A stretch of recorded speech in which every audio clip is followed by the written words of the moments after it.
Good evening, everyone, and please be seated. Thank you.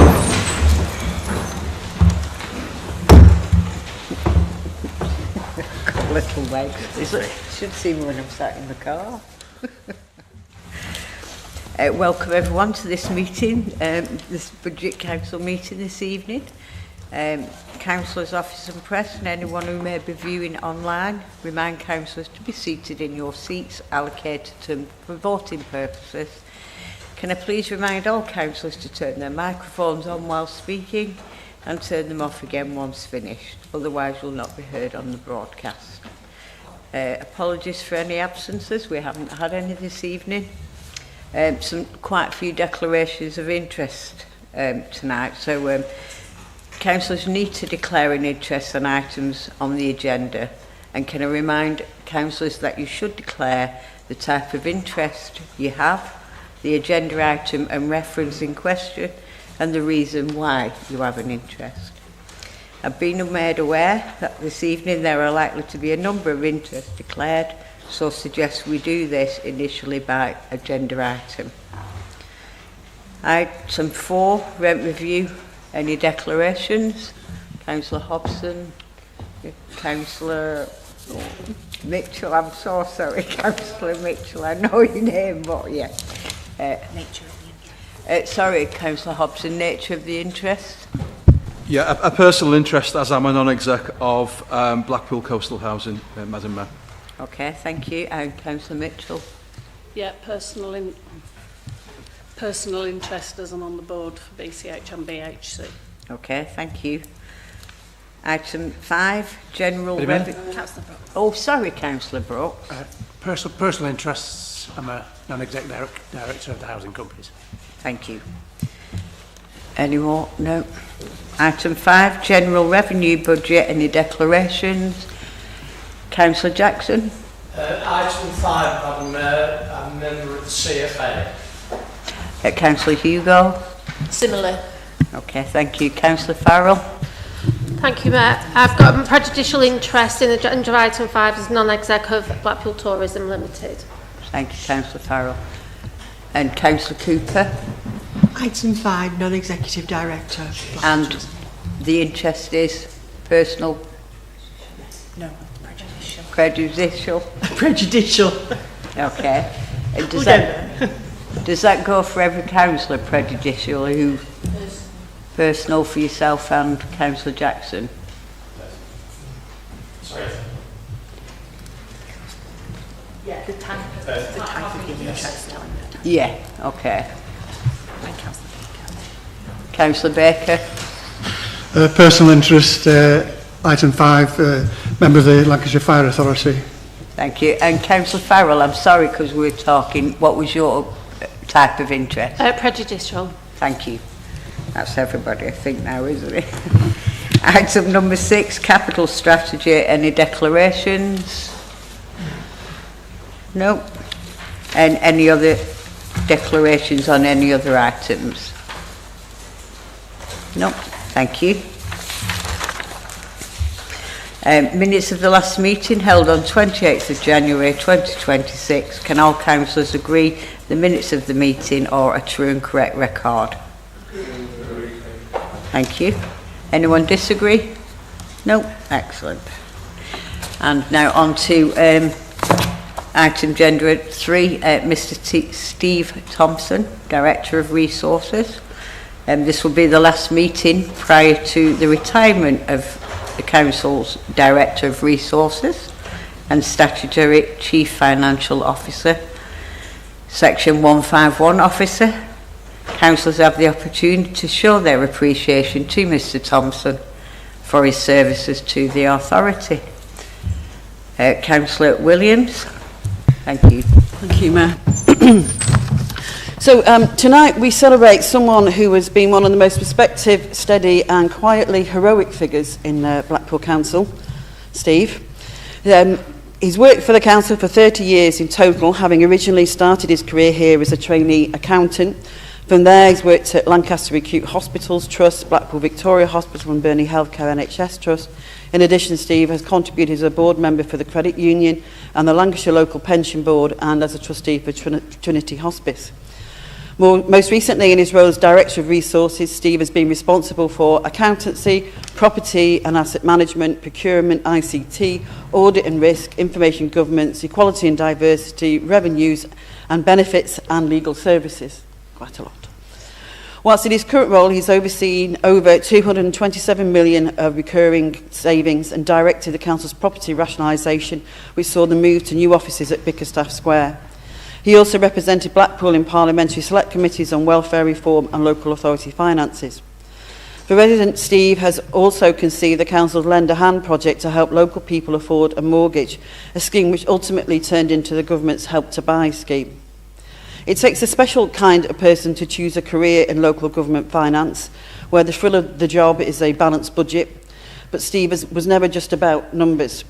He understood something crucial. It sounds like you passed away. I'm going to have to change the tense, it feels all wrong. So Steve understands something crucial. Blackpool is not a balance sheet, it's a community. He understands Blackpool, its challenges, its character, its resilience, and its uncanny ability to keep finance directors awake at 3 a.m. He has always represented the highest professional standards, calm under pressure, mostly, with that rare ability to explain complex financial matters without causing widespread panic. Of course, outside the town hall, Steve enjoys a different kind of financial risk, horse racing. Steve never actually loses at the races. He simply makes generous contributions to the horse racing industry. While Steve's look at Haydock may be questionable, his judgment here at the council has been anything but. Thankfully for Blackpool, his risk management skills were deployed on our finances, not the bookmakers. Steve has guided this council through some of the toughest financial storms local government has ever faced. He balanced discipline with humanity and caution with common sense. Steve, you've been an extraordinary colleague, a trusted advisor and an incredible asset to this council and to Blackpool. I shall miss our chats and thank you for your patience. On behalf of everyone here, thank you for keeping our financial house in order even when the economic weather was far from favourable. We all wish you a long, happy and thoroughly spreadsheet-free retirement.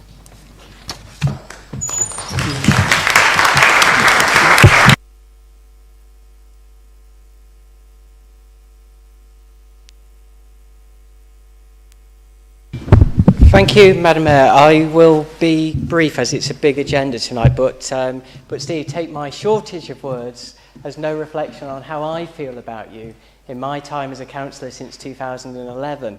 When I remember used to come into a finance and audit committee, which was deputy chaired by yourself, Councillor Smith, and you'll remember this, with a whole host of other council officers.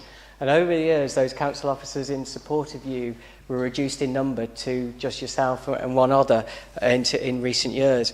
And what that reflected is, as the leader has said, the different challenges we face as a council and the different challenges that local government has faced with it. I also remember during COVID how you worked all hours.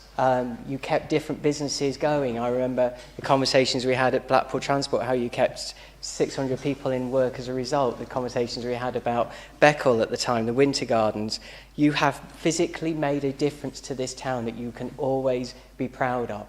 I will miss you tremendously because you've always done your best. You've always understood this town. I think sometimes the officers, some of your colleagues have let you down. I think some of certain directorates have let you down, and by that, I've always worked out that whilst you were ultimately accountable for certain overspends in certain services, those directorates that did that to you were not responsible for them. And I think that is a failing on us all, that we didn't hold them to account and allowed you to carry the weight that you shouldn't have done. And that's upset me tremendously, because you deserve better than that. You're a tremendous council officer, and all of the people of this town can be hugely proud of your service for the people of this town and the legacy that you've given us, which has kept us going when other councils didn't and failed. So thank you, Steve, on behalf of the Conservative Group and the people of Blackpool.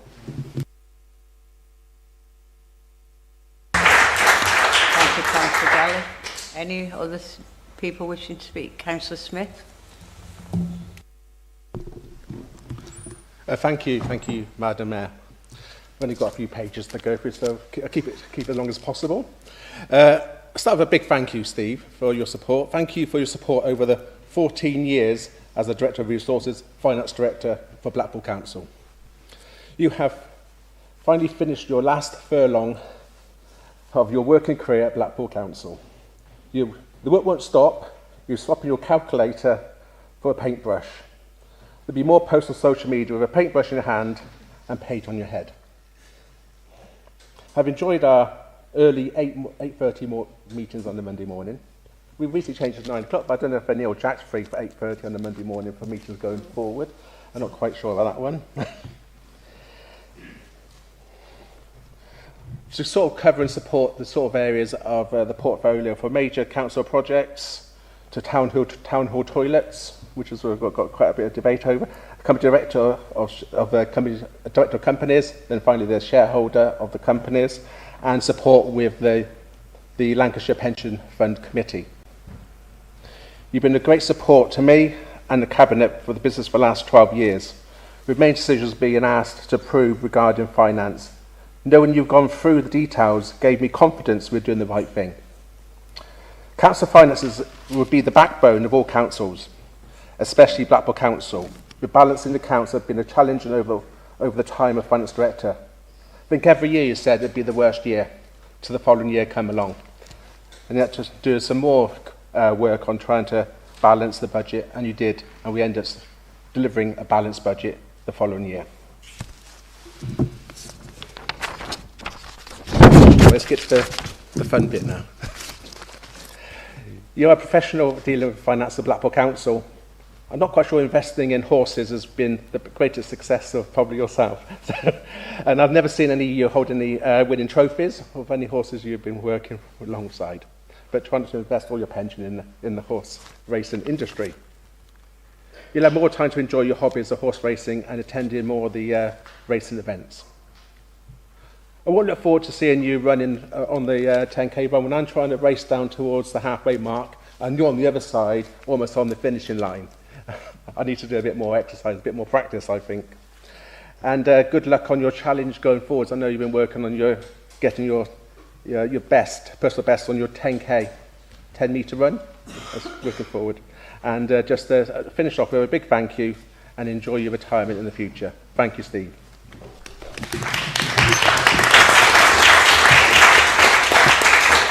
Thank you, Councillor Smith. Councillor Sloman?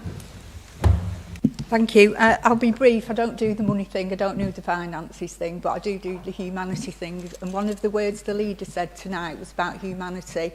And I just want to say thank you from me, from the residents that I supported that were going through hell when the VOA got involved and was going to take people over the brink in terms of the businesses. So thank you, Steve, because that humanity passed down through your offices.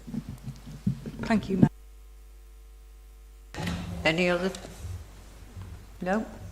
Moving on. So we'd like to... yeah, that's what we just... Sorry? Yes, I weren't moving on from the thing I meant moving on from.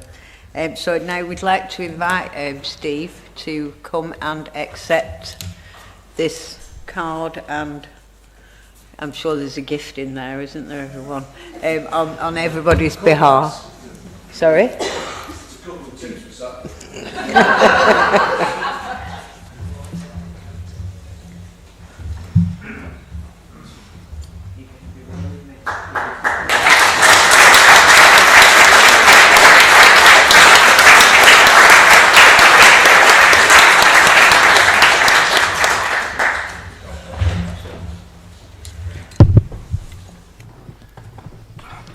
Thank you, Madam Mayor, members, colleagues. Really appreciate those kind words. It's unexpected, really, because I went away for the weekend, and when I got home last night, I had this awful thought that I might have to speak tonight, and I found Mark Towers' retirement from September 2024 on YouTube, and he spoke for 5 minutes, and I thought, oh, heck. So I have prepared a few words very last minute.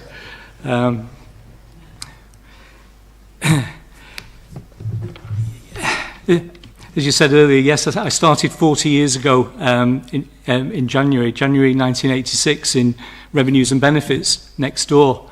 And I can remember it as though it was yesterday. In fact, bizarrely, I can even remember 13 years prior to that going into the Boots record department in the basement, which is now the archives of municipal buildings, and buying my first single, David Bowie, Drive-In Saturday, where you could go up to the counter and ask them to play it, and you went in a booth and put the headphones on, and then handed over 45 pence probably to get that single, which I still have. And yeah, now all the council's archived accounts are in the basement rather than Boots Record Centre. I stayed here for 6 years initially, and then unforgivably left the day after my last SIPFA exam to join the NHS.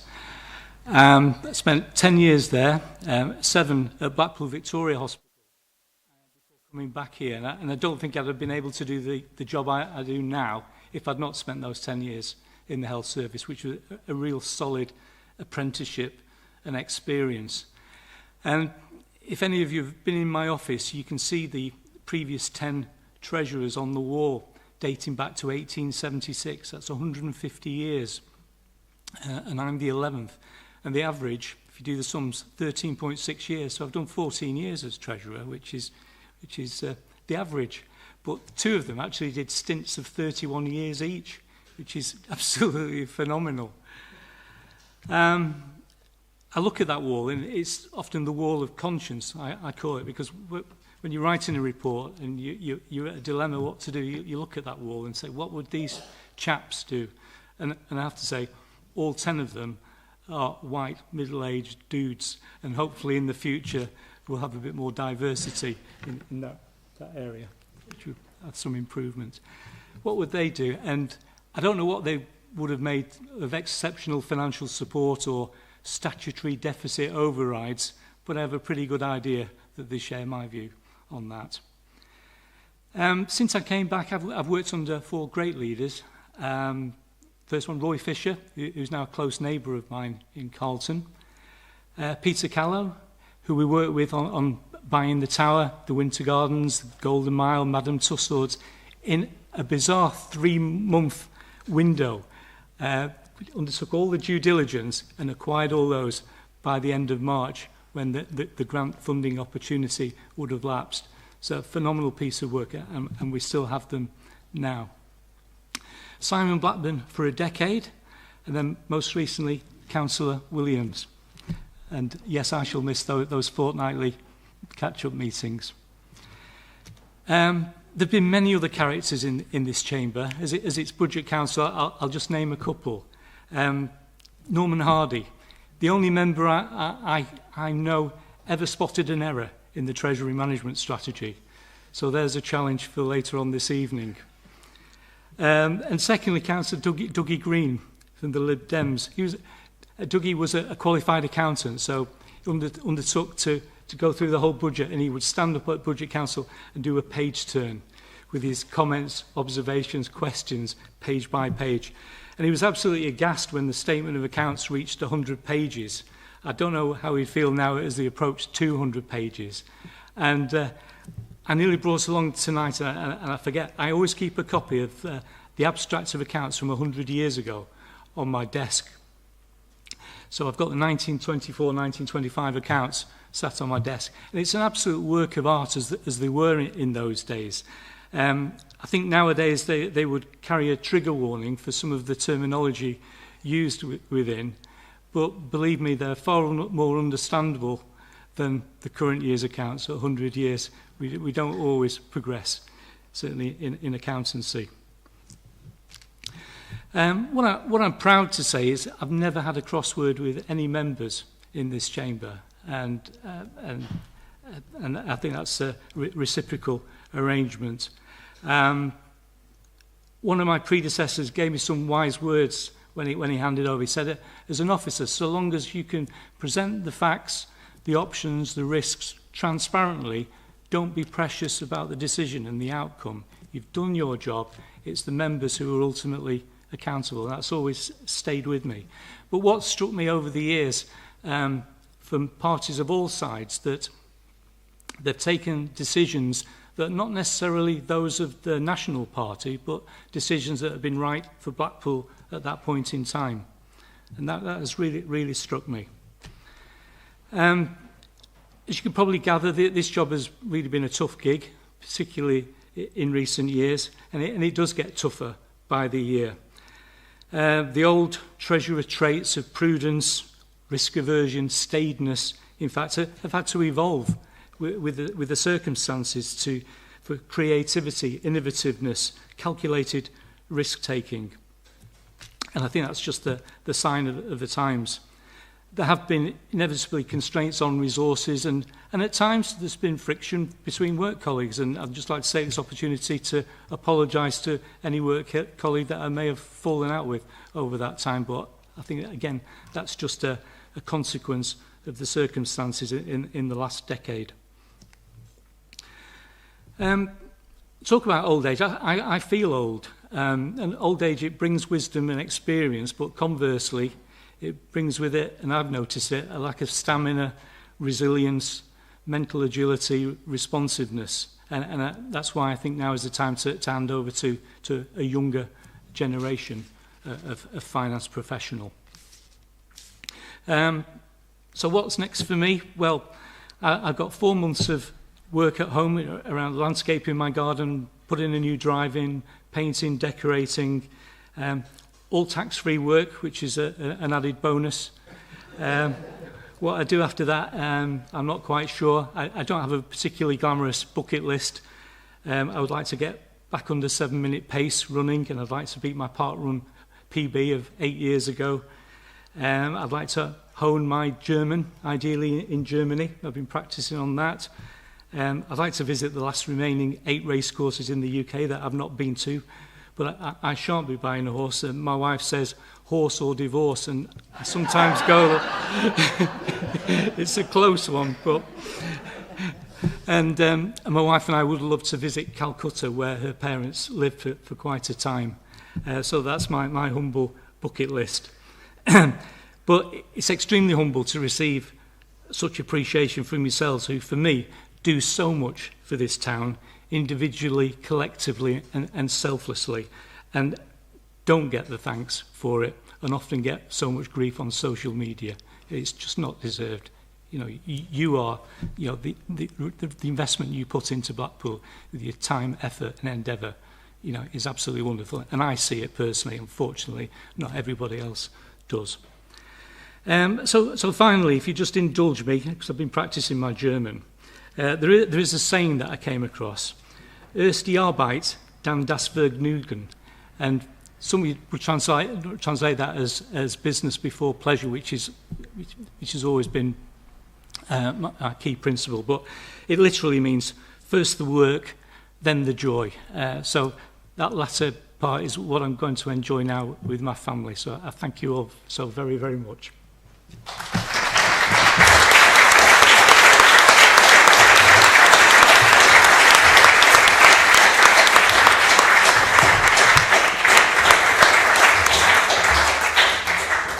Thank you, Steve. Moving on, back to the agenda. Item 4 on the agenda this evening is the proposed rent review 26-27, pages 11 to 26. Councillor Smith to move the recommendation of the executive.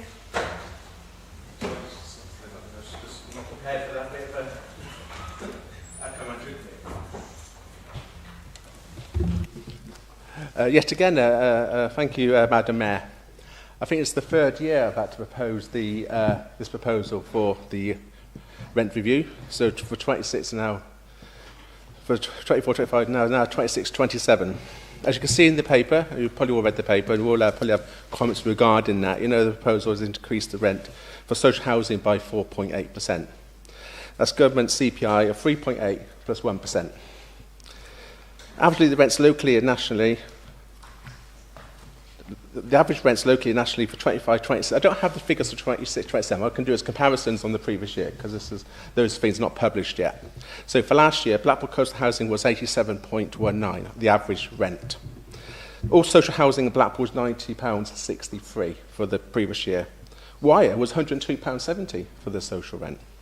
Fylde, £107.41, so that's actually higher than the national average of £100.51, and national for social rent is £113.69. The average weekly rent for a social three-bedroom house charged in Blackpool for 26-27 will be £102.10 per week. That equates to £442 per calendar month. Currently, the cheapest per house on Rightmove, as of today, I did my research, is £750 for a three-bed house per calendar month. That's actually £55 more than last year, when it's £695 per month, so there's an increase there. That equates to a 7.9% increase in the average rent of the private rented sector in Blackpool. The average being, if I took the top 10 average prices marketed on Rightmove at the moment, would be £812 per month per rent.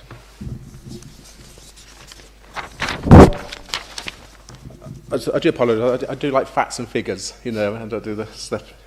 Percentage increase from Blackpool's going to be 4.8, and the average for private rented sector is 7.9%. So that's 40% more in the private sector than it is in the for the social housing in Blackpool. This makes a three-bedroom house, social house in Blackpool, 41% cheaper against a three-bed house in Blackpool at £750. With the demand of residents wanting to rent a house from the council, knowing the quality of the housing stock we provide, there is a list of people wanting to, probably I would presume, want to move from a private rented sector house to a council house. Currently, I think it's about 70% of tenants are in the state of benefit in any case, so with any increase would be covered by the cost that in any case. Another reason for is this to retain the HRA, the Housing Revenue Account. We need to maintain a strong account to support the programme delivering more council houses. Also deliver an ongoing maintenance programme refurbishing current houses and future ambitions to decarbonise houses in Blackpool. We're almost in the final stages of completing the Whitegate Manor on Whitegate Drive. That'll be spring this year, which will bring another 25 one-bed accessible sheltered accommodation for needed people in Blackpool. So I present the report and welcome any questions. Thank you, Madam Mayor. Thank you, Councillor Smith. The motion will then need to be seconded by Councillor Williams. Thank you, Mayor. Happy to second and reserve the right to speak. Thank you. Thank you, Councillor Williams. Other councillors to speak? Councillor Galley. Thank you, Madam Mayor. Thank you, Councillor Smith. There is a certain degree of Groundhog Day in this discussion that we have every year at budget. There were a lot of averages, you were right, a lot of statistics, which is great, and we appreciate those. But again, and as I say every year, you don't include the average of what is the medium wage in Blackpool. And we know it's far lower than the places you cited, and it's even lower than the national average wage. We're not really debating small adjustments tonight, Madam Mayor. What we're actually debating is probably a rise of, I think it's around 19% over the last 4 years, which is far greater than the 4.8 that we're actually talking about. Again, that's basically an issue because this falls on 30% of tenants that have to pay for money that they raise themselves, have little support. In addition to that, we've increased their council tax roughly by the same amount, around 20% over those last 4 years. But then if we actually just move away from the numbers themselves, so you're capped in this, so this isn't the number that you would want to increase rents by, you would probably want to increase them by a greater amount. The important thing, and it's a part of a wider thing, is that suggestions made in this chamber, Madam Mayor, always seem to be ignored. You talk about the HRA, Councillor Smith, absolutely. I said a year ago, Councillor Brooks educated us on its importance. There are better ways to improve funding for it, improve collection rates, reduce arrears, faster turnaround on empty properties, reduce supplier costs. I asked last year, could that evidence be provided for us? I read the report, it's like last year's, none of that information has been provided.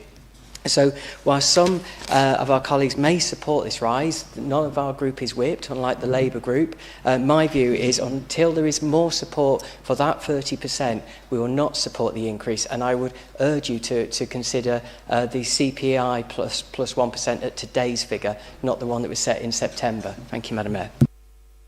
Councillor Galley. Councillor O'Neill.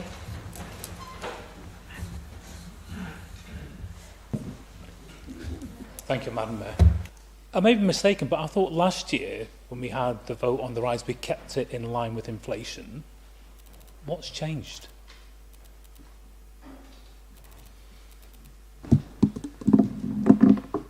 Thank you, Councillor O'Neill. Councillor Sloman. Thank you, Mayor. A couple of years ago, we did have quite honest discussions in this room about the impact potentially that the selective licensing scheme was going to have on people who rent properties out in this town. And obviously Councillor Ellison spoke quite eloquently on the very same subject last month. Now, I'm probably going to get pelted with rotten cabbages from this side of the room because I am going to support your rent rise, and I think it's really important, and it's really good that you gave us the facts and figures, Councillor Smith, because when you alluded to the fact that private rents have gone up significantly more, that potentially is because of that. And I do believe that people that are living in private rented accommodation, that people that are having to pay mortgages should not be, they've not been shielded against the tough economic circumstances that we find ourselves in at this time. So I will be supporting the rent rise. Thank you. Sloman. Any other? Councillor Brooks. Yeah, just to support Councillor Sloman's position on this, to be fair, unusually. I think it's important that we look at this in the round and just pick up one or 2 points that have been raised. We talk about the formula rent, and the formula rent actually reached because they take account of the local rentals and local income levels. So local income levels are already in the formula rent target that's there, and our current rents are lower than the formula rent. The other thing, Councillor O'Neill talks about inflation. Last year we raised the thing by CPI plus 1, and we've done exactly the same this year. It was exactly the same calculation last year, Councillor O'Neill, so you're right. But I think what I want to talk about that is the success of the HRA, and it's integral to what the ambitions are of this council, in that we've got 12,000 people waiting for a council house in this town. And we're never going to get to that position. We're never going to get all those people in council houses unless we have a successful HRA. Not just to build more council houses, but to maintain and improve the ones we've currently got. Because we need to challenge what I think is a broken private rented sector in Blackpool, in that we've got probably 10% of the housing stock in Blackpool is for social rent. Everywhere else in the region has got 20% of the housing stock for social or council rent. That means that the private sector has to compete to get tenants because people have an opportunity to get an affordable rent in the public sector. So that's my ambition. I want us to get to the regional average. I want us to get to 20% of our housing stock in Blackpool for social or affordable rent. Let's look at those 12,000 people on the council waiting list. Because what does it mean to be on a waiting list? The lack of council housing drives transients in this town. It means that kids change school every 6 months when a private sector tenancy finishes. It means that they have to make new friends. It means that they have to catch up school. That goes on through their entire school career. And they finish up disadvantaged educationally, probably disadvantaged health-wise. And their lifetime opportunities are actually scuppered by the lack of decent accommodation. We aren't going to address that unless we look at a decent HRA that's proposed by Councillor Smith and this side to maintain our HRA and build more social and affordable houses. That's what it's all about. That's the ambition, to fix the private rented sector. Councillor Smith, right to reply.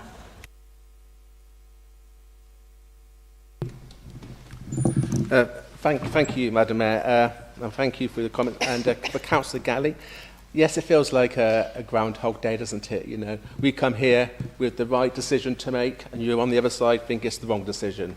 And it's always the wrong decision because you don't take consideration the impact it does on residents of Blackpool. We do our best to reduce the rent, low as possible, support the residents of Blackpool. As you can see, the private rented sector out there are ripping people off in the town, and we're giving affordable rents for affordable local people to live and have good homes at a good standard. Okay, Councillor Neil, yes, we every year we use CPI +1, so as Councillor Brooks mentioned. Thank you, Councillor Sloman. I just hope the rest of your colleagues see the same light as we do on this side, you know. I know, I'm just hoping they can follow in your wisdom and how you see how the support of this is doing good for Blackpool and everything else. And Councillor Brooks, thank you for your detailed analysis of how the HRA works, and I think there probably needs to be some education on the other side on what the benefit of having a good HRA and working towards a long-term ambition to have good high-quality houses for more residents of Blackpool. Thank you, Madam Mayor. Thank you, Councillor Smith. We're now going to take a vote on the motion. Councillor Sloman, did you want to come back? Just a clarification, please, Councillor Brooks. You say there's 12,000 people. Oh, I just want to ask this clarification. Sorry, you have already spoken. Okay. Sorry, Councillor Sloman.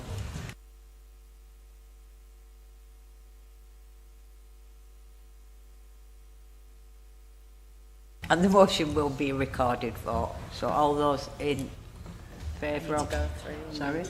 It's a recorded vote, so I need to go. Oh, of course you do. Sorry. So it's a recorded vote on the motion in the name of Councillor Smith. Please could members indicate their answer with yes, no or abstain. Baker? Yes. If you could please use your microphones when you're answering. Yes.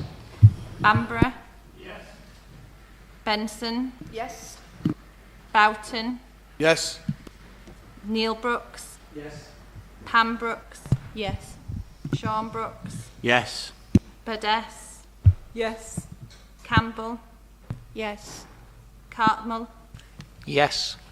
Cooper? Yes. Ellison? Yes. Farrell? Yes. Fenlon? Yes. Flanagan? Yes. Galley? No. Hobson? Yes. Hoyle? Yes. Hugo? Yes. Humphreys? Yes. Hunter? Yes. Jackson? Yes. Marshall? Yes. McKevitt? Yes. Bradley Mitchell? Nope. Carl Mitchell? No. Diane Mitchell? Abstain. Morgan? Yes. O'Neill? Yes. Roberts? Yes. Rowe? Yes. Danny Scott? No. Michelle Scott? No. Sloman? Yes. Smith? Yes. Thomas? Yes. Walsh? No. Williams? Yes. Wilshaw? No. Madam Mayor? Yes.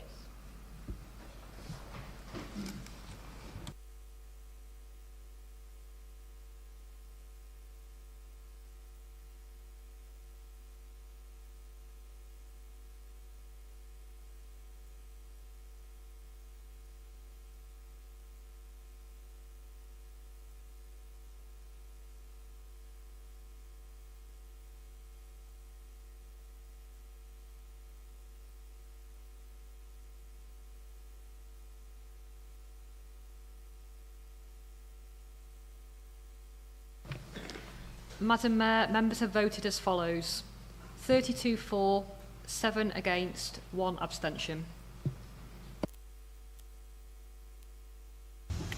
That's the motion carried. Thank you.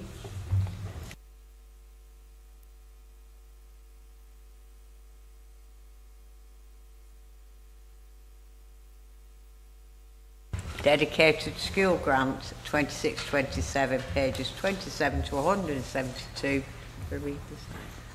So we're going over Just to, here. we need Councillors Farrell and Cooper to leave the room for the prejudicial interest. Councillors Farrell and Cooper, please leave the room for this motion at the moment. And then when they've gone, we start with this, yeah, the lead Yeah. the councillors. Okay. Yeah, cool.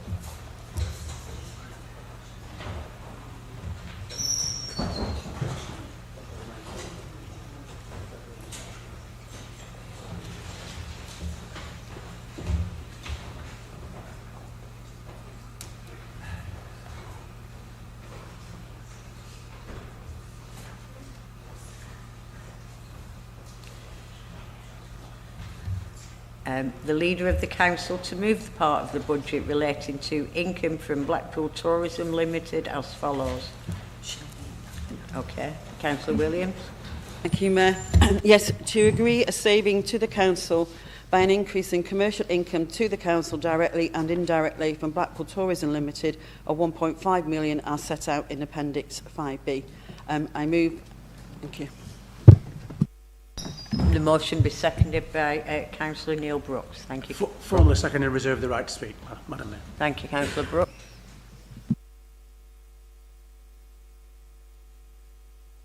Councillor Galley. Thank you, Madam Mayor. To make it very clear, we'll be voting no on this. This is an organisation that has only just been formed. It's collating a huge number of organisations within the town. To suddenly expect it to contribute 1.5 million to our precarious budget, which obviously is something we're going to talk about shortly, is too much to ask. And my concern, Madam Mayor, is this starts to feel like asset stripping our precious organisations are in terms of the Winter Gardens, the Tower, and what we are expecting them to do. The question I have for the Leader is what happens to our budget if this 1.5 million cannot be raised by the success of Blackpool Tourism? Any other councillors wishing to speak on this? No? Councillor Brooks. Yeah, just to say that the reason we're doing this is to get the two councillors back in, and we will discuss the issues over the main budget when they return. But frankly, part of our main budget and our strategy, as you are well aware, is a capital selling assets to get capital to cover anything. So even if the Tower had the worst thing possible. And incidentally, I saw your posts today, or your threats that we're going to sell the Tower, but we're not. But even if Blackpool Tower and the Blackpool Tourism Company didn't make any money, it would still be covered in the overall strategy. So it's incorrect to suggest that it's not going to work. Because what I'm trying to say to you is that there is a safety blanket in terms of what's coming next in the budget speech. Thank you, Councillor Brooks. Councillor Williams.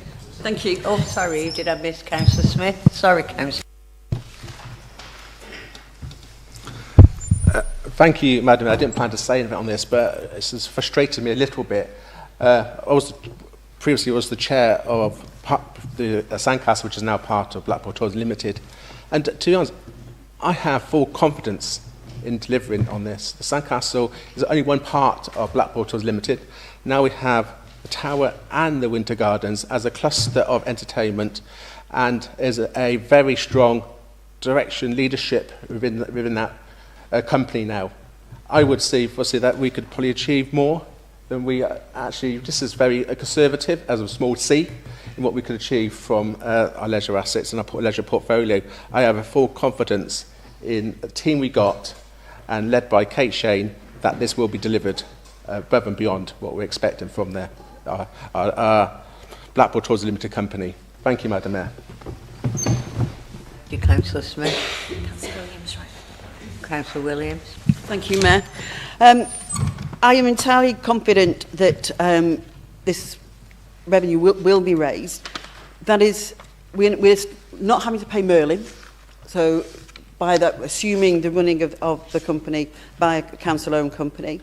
generates more income, more commercial aspects to it, whilst also importantly maintaining that accessibility for residents.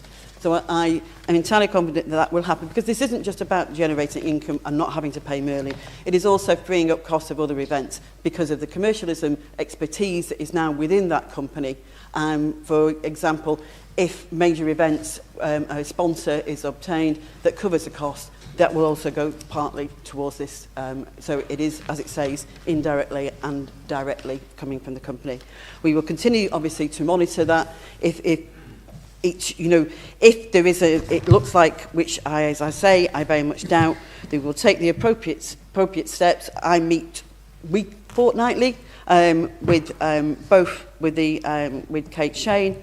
We also obviously have the chair, and that will be closely monitored. And if there was any concerns, we would take the appropriate stage to look at what other assets, how we could generate that and support. Thank you. Thank you, Councillor Williams. We're going to take a vote on this motion, and the vote will be a recorded vote. Thank you. Recorded vote on the motion in the name of Councillor Williams. Please could members indicate their answer with yes, no or abstain. Baker? Abstain. Ambra? Yes. Benson? Yes. Boughton? Yes. Neil Brooks? Yes. Pam Brooks? Yes. Sean Brooks? Yes. Burdess? Yes. Campbell? Yes. Cartmel? Yes. Cooper? Oh, sorry, she's out. Forgive me. Ellison? Yes. Farrell? Oh. Fenlon? Yes. Flanagan? Yes. Galley? Hobson? Yes. Hoyle? Yes. Hugo? Yes. Humphreys? Yes. Hunter? Yes. Jackson? Yes. Marshall? Yes. McKevitt? Yes. Bradley Mitchell? Nope. Carl Mitchell? No. Diane Mitchell? No. Morgan? Yes. O'Neill? Yes. Roberts? No. Rowe? Yes. Danny Scott? No. Michelle Scott? No. Sloman? No. Smith? Yes. Thomas? Yes. Walsh? No. Williams? Yes. Wilshaw? No. Madam Mayor? Yes.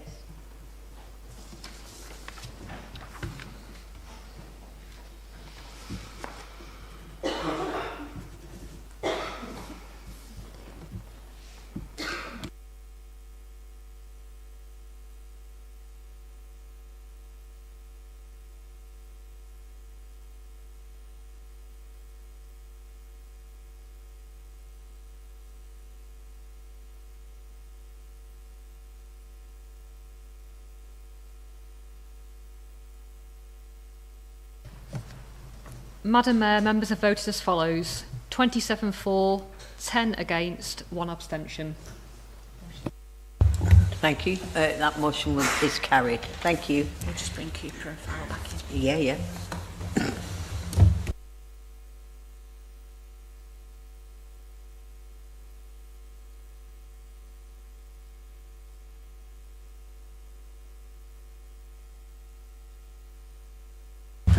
Yes, Cooper and Councillor Farrell. Councillor Cooper and Councillor Farrell will now join the meeting again for of the leaders' budget.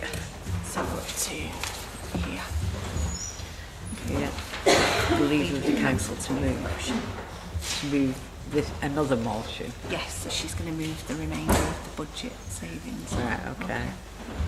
Yes, Councillor Williams, the leader of the council, will now move the council to agree the proposed remaining recommendations. Councillor Williams.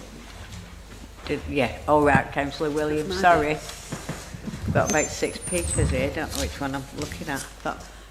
Thank you. Thank you, Mayor. So I move the council to agree the proposed remaining recommendations 2.1 to 2.15 as outlined in agenda item 5 including updated recommendation 2.3 in the order of proceedings to reflect the decision taken regarding income to the Council from Blackpool Tourism Limited and the presets for the Police and Crime Commissioner for Lancashire and Lancashire Combined Fire Authority for the financial year 2026-27 as updated in the supplementary agenda. Thank you.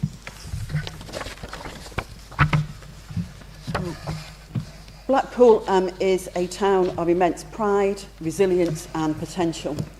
We here are in a privileged position in this chamber, being tasked with its stewardship and helping to guide its future direction. After many years of successive compound funding reductions across all public services, and despite our best efforts to protect them from politically motivated austerity measures, our community has had to suffer cuts to preventative and early help services. As many of us predicted, as a result, we have seen significant and sustained increases in the level and complexity of needs that our most vulnerable people, adults, families and children have, many of whom then need expensive statutory support. It is a story that is retold in working class towns and cities up and down the country, especially in coastal communities like ours. We are seeing increasing need in children's services, adult social care, school travel. At the same time, the cost to the taxpayer of delivering those services continues to climb sharply. The challenge before us is clear. Rebuild the preventative, supportive early help and support that we know makes our communities safer and more secure, more resilient to the challenges of day-to-day life and less exposed to the need for statutory services, all the while protecting those services that we know our residents want and need. We need to do this while maintaining fiscal responsibility and never shying away from the investment that is needed in the regeneration of our town that its residents and businesses deserve and are working so hard to achieve. Sadly, there remains much fragility in our local economy, with many businesses struggling and low pay and insecure employment all too prevalent for the people of Blackpool. My colleagues and I had high hopes that the new government would deliver a truly fair funding review, one that would put towns like Blackpool back in the budget position that we should be in, that our community deserves. Sadly, changes to the formula that has been used by government following consultation has delivered something that falls short of what we would consider real fairness. And although we have seen some additional funding made available, it does not come close to what we need to support what Blackpool needs. We cannot let this funding challenge stop us, however, rebuilding the support and opportunities that Blackpool needs. This is why it is vital that we are bold in our action and in our budget. This budget invests. We are investing in people, in services, in homes and in the economy. This does mean that we need to increase council tax and rents. Whilst we wish this wasn't necessary, the bold action we need to take means that we need to consider the long-term good of the town rather than short-term political gains. Blackpool currently has the lowest average council tax in Lancashire at £1,104. We will always, as a council, ensure that there is support available for those in real need and have exemptions for many residents, as we have widened the criteria for the council tax reduction scheme to benefit as many people as possible who may be struggling. Over 30,000 homes already get a reduction of some form, whether it is because they are vulnerable, on a low income, are carers or live alone. And if anybody thinks that they are eligible for a discount, please do get in touch. When we talk about investment, we mean investing in protecting the most vulnerable, providing quality affordable housing, helping our young people find work, paying the real living wage across all services, including social care, regenerating the town centre, creating jobs at the enterprise zone and investing in the core services that our community tells us are most important to them. Over the last few years, we have invested in more children's social workers so we can make caseloads are manageable, so our staff can do quality work, keep our children safe and support children to stay with their families whenever possible. We have also invested in our fostering service, introducing the Mockingbird service to provide dedicated support to our foster carers when there are challenges. We've invested jointly with our neighbours in Lancashire, Blackburn and Cumbria to boost our marketing efforts to increase the amount of potential foster carers that we can identify. Along with our biggest investment in children's services has been in our family hubs, with an additional £4 million invested over 3 years to support our parents and help give our children the best start in life. Our family hubs have reached over 8,600 families since 2023. This investment is in transforming outcomes for our children. As a result, we have seen a reduction in the referral rate for children into statutory services by more than 26% over the past 5 years. We are seeing an increase in the number of people who are seeking our support in adult social care too. This is both the number of people who need our help and the complexity of the issues they face, many related to poor health. There is no doubt in my mind that the link to the cost of living and to the impact of poor housing quality is incredibly strong for our adult social care demand.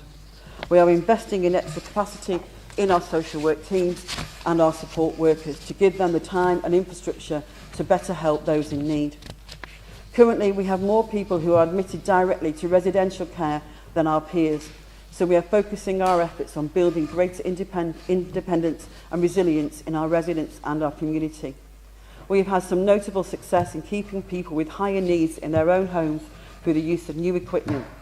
We are taking a partnership approach to the transformation that adult social care needs with health, the third sector and our community, using a genuine co-production ethos to our work.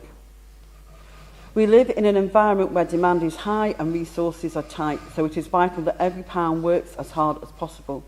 This is why we are only investing in frontline services, not only investing in frontline services, but also in new systems and technology in HR and finance to make sure our back office services are more efficient and effective, aiding better decision making, getting better value for money and improving debt collection. One of the most impactful areas of investment has been in housing. We've invested £124 million over the past 10 years to deliver new social housing in Blackpool and to improve the condition of our existing housing stock. We are also proposing to invest a further £41 million over the next 3 years. We have delivered 418 new council homes in Grange Park, Mearside and Queen's Park. This year will see a new sheltered housing scheme open on Whitegate Drive and new council homes completed in Bispham. We are not just creating new homes, as vital as this is, we are improving the energy efficiency with £1 million spent on council homes and about 300 private homes receiving support through the CHILD programme. We've also delivered 2,400 new kitchens and bathrooms for our tenants, with 400 more to be completed in 26-27. Despite this, the overall quality of housing in Blackpool remains too poor, with too many people impacted by a lack of investment from private rented sector landlords, many of the worst of whom have never even been to Blackpool. The creation of My Blackpool Home 10 years ago has given us the ability to directly intervene in the private rented sector, where most of the biggest challenges in housing quality are seen. We've invested over £63 million, with over 770 properties now in their portfolio. While regulation and enforcement will always form a key part of our arsenal in driving up quality standards, direct action is necessary if we are to transform our town. We plan to invest a further £50 million over the next 6 years to deliver more quality homes for our community. Yet we know that building new homes alone will not solve the housing crisis in Blackpool. Too many of our streets are still scarred by long-term empty properties, homes that sit neglected, attracting crime, antisocial behaviour and lowering confidence in entire neighbourhoods. Residents have told us repeatedly how deeply these derelict and abandoned properties affect their daily lives, their sense of safety and their pride in their communities. So tonight I'm announcing the establishment of a new empty properties task force, a focused multi-agency team that will take bold, proactive action on the worst offenders. This task force will target the properties and the landlords who have failed our town for far too long. It will combine enforcement with practical support, working street by street to bring homes back into use, invigorate neighbourhoods and give people the quality housing environment they deserve.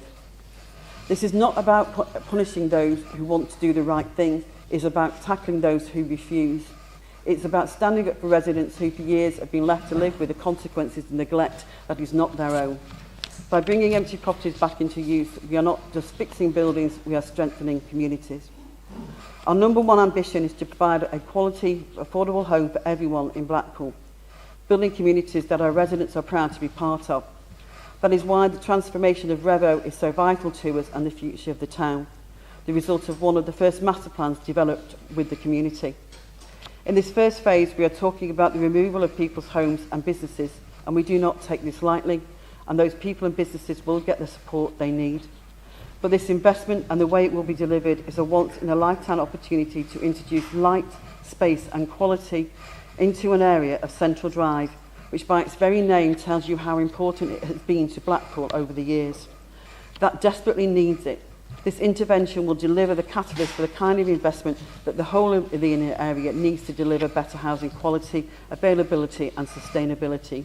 Cheap Rydal with the opportunities for businesses to deliver the kind of services that a strong, stable community needs. And our community needs young people who feel proud of Blackpool and has invested in its future as we are in theirs. Our young people need good access to a great education and to great engaging activities that help build that pride and sense of ownership. Not only have we delivered all the new facilities in our leisure centres and parks for everyone to enjoy, but also the new youth centres at Gorton Street and the revamped youth centre in Whitehome. These facilities are operated by our partners in the third sector, with our youth partnership growing from strength to strength. This year we will be starting on site in Revo, with a sports village being created next to the football ground and Central Drive in partnership with Blackpool FC and BFC Community Trust. This will be a wonderful facility for the community and may even help grow the next generation of stars to grace the turf at Bloomfield Road. In 2024, we launched the Active Blackpool brand, bringing together our leisure facilities and communities team. Our goal was to increase the number of people engaged in fitness activities, so we reduced the price of memberships and introduced a defined exercise referral pathway. These interventions have seen an exponential increase in memberships, growing from just over 3,000 to nearly 6,500, over 110% increase. This includes concessionary membership numbers increasing from 1,500 to over 3,400, genuinely accessible for all. Total visits to our facilities have gone up from 1,829 to 4,108,000, an increase of 124%, truly remarkable. We've been able to reinvest in our facilities on the back of this success with a complete overhaul of the gym and active wellbeing suite at Moore Park.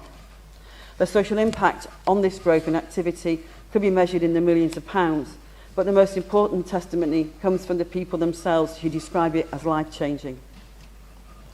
Stanley Park celebrates its centenary this year, and it continues to be one of the best parks in the country. We are investing 500,000 this year as part of the centenary celebrations.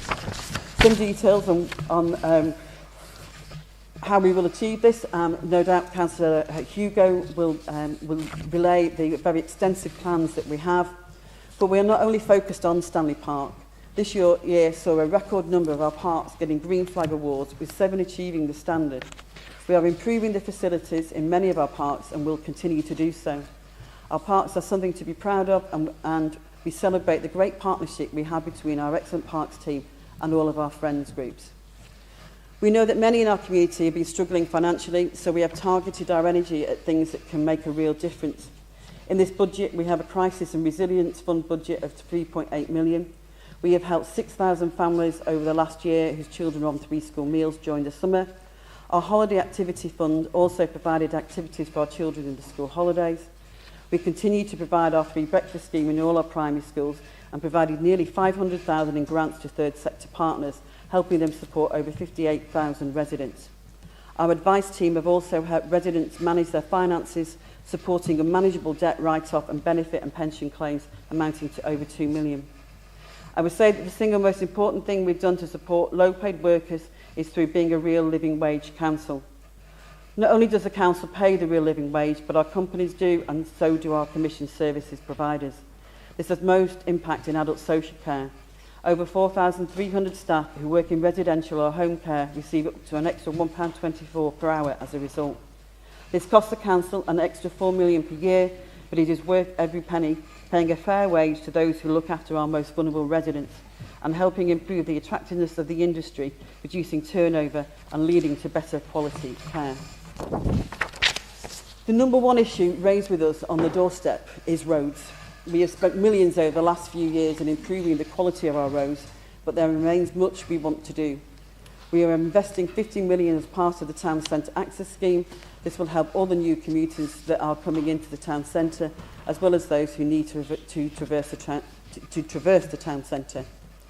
Blackpool wasn't designed for cars, but for trams, trains and public transport.